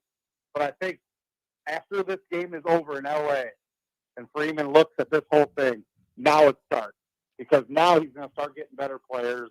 Yeah. And it's the first time the guy's ever been a head coach. I mean, there's going to be some ups and downs. He's never been a head coach at any level. Well, I think it really starts after this game. Yeah, it's exciting. And if you could do it off a win, it'd be even better. Look at it. This is a dark way to look at it. If you think about if we lose this game, Adam, what if I told you, if you were going to lose one of these to USC, make it be now, because we're not playing for a playoff and this roster's nowhere near ready for that anyways. So if you were going to lose one to them, you may as well lose one where you're not playing for the championship anyways and get it out of the way, then get your talent in there. Like, I don't want to lose. It's unacceptable to lose. But I've heard that argument being made that if you were going to drop one, may as well have it be now to them when your roster isn't playoff ready and it's the weakest Freeman's going to have anyways. Yeah, I agree with that statement. We're playing with house money. They're the one going for the playoff. Yeah. And a Heisman. And a Heisman. Winner. Yeah. It's all the pressure's on them. We're not making the playoff this year. We're looking to the future. So I just say that we're playing with house money. Let's go. Yep. And you know what else that tells me? Playing with house money. I want Notre Dame to pull a couple things out we haven't seen this year. Pull out a trick play, pull out something, let Lindsey get behind the defense, pick a spot and try and steal a score against these guys somewhere if you need to. If you start running the ball and dominating the game, you might not have to take a chance. But if they do, I'm fine with it. Pull out something nobody's seen in the last game of the year. Yep. Sounds great, man. I love the way everyone's confident. Hopefully we can push them around like everyone thinks we're gonna. And hopefully we can slow down that offense. There you go, man. So I want you to enjoy the weekend. Drink a couple cold ones. Don't make the wife mad at you for yelling and then all of that. Try and avoid all those issues, okay? Oh, I'll definitely do that. She'll be probably yelling at me, telling me I have issues. Hey, have you been in the chats the whole time or not? No, I've been kind of doing some stuff. Somebody put in the chats earlier. How come it seems like none of the wives like John's voice? That's how my wife was at first, like a couple of years ago. She was like, God, I can't stand that voice. Can you please turn that off? But now she's like, I love John. He's just like you. See, it gets in your brain. And then before you know it, that annoying voice becomes comforting to you. And then you just get used to it. Like, that's how I know I'm getting somewhere here. People are coming around. Yeah. Well, man, hey, enjoy it. And then we're going to connect. We'll be texting anyways, but enjoy this one. Enjoy Michigan, Ohio State. Should be a good weekend. And we could do this, man. We got this. The perfect night would be Ohio State, huge. Texas A&M, huge. Notre Dame, huge. Oh, man, that'd be check all the boxes for me, man. So let's hope for it. And then we'll talk soon, man. Have a good weekend. All right, we'll talk to you. Have a good one. Thanks. Oh, all right, folks. We went extra long today. That's going to be about it. I'm due for some more pills. Here we go. We'll finish with this lie that I'll accept. You have a very pretty voice, John. Oh, thank you. I'll take that. All right, folks. Everybody, we're going to play it by ear tomorrow morning. I may or may not be able to have a live show in the morning. We're going to see how I feel. I'm pushing it today, but did enough meds that I could do this. We'll just see how that goes. I'll let you guys know. But this is a big one. 2,189 days, folks. And I am not going to let it flip. So thanks to everybody for being here. Kent, everybody being hilarious. You guys are great. There is no Always Irish without you guys. You make this all work, and I'm so thankful for you. So everybody, enjoy the games. Have a few drinks. Be with your people. We'll talk to you. Have a good one.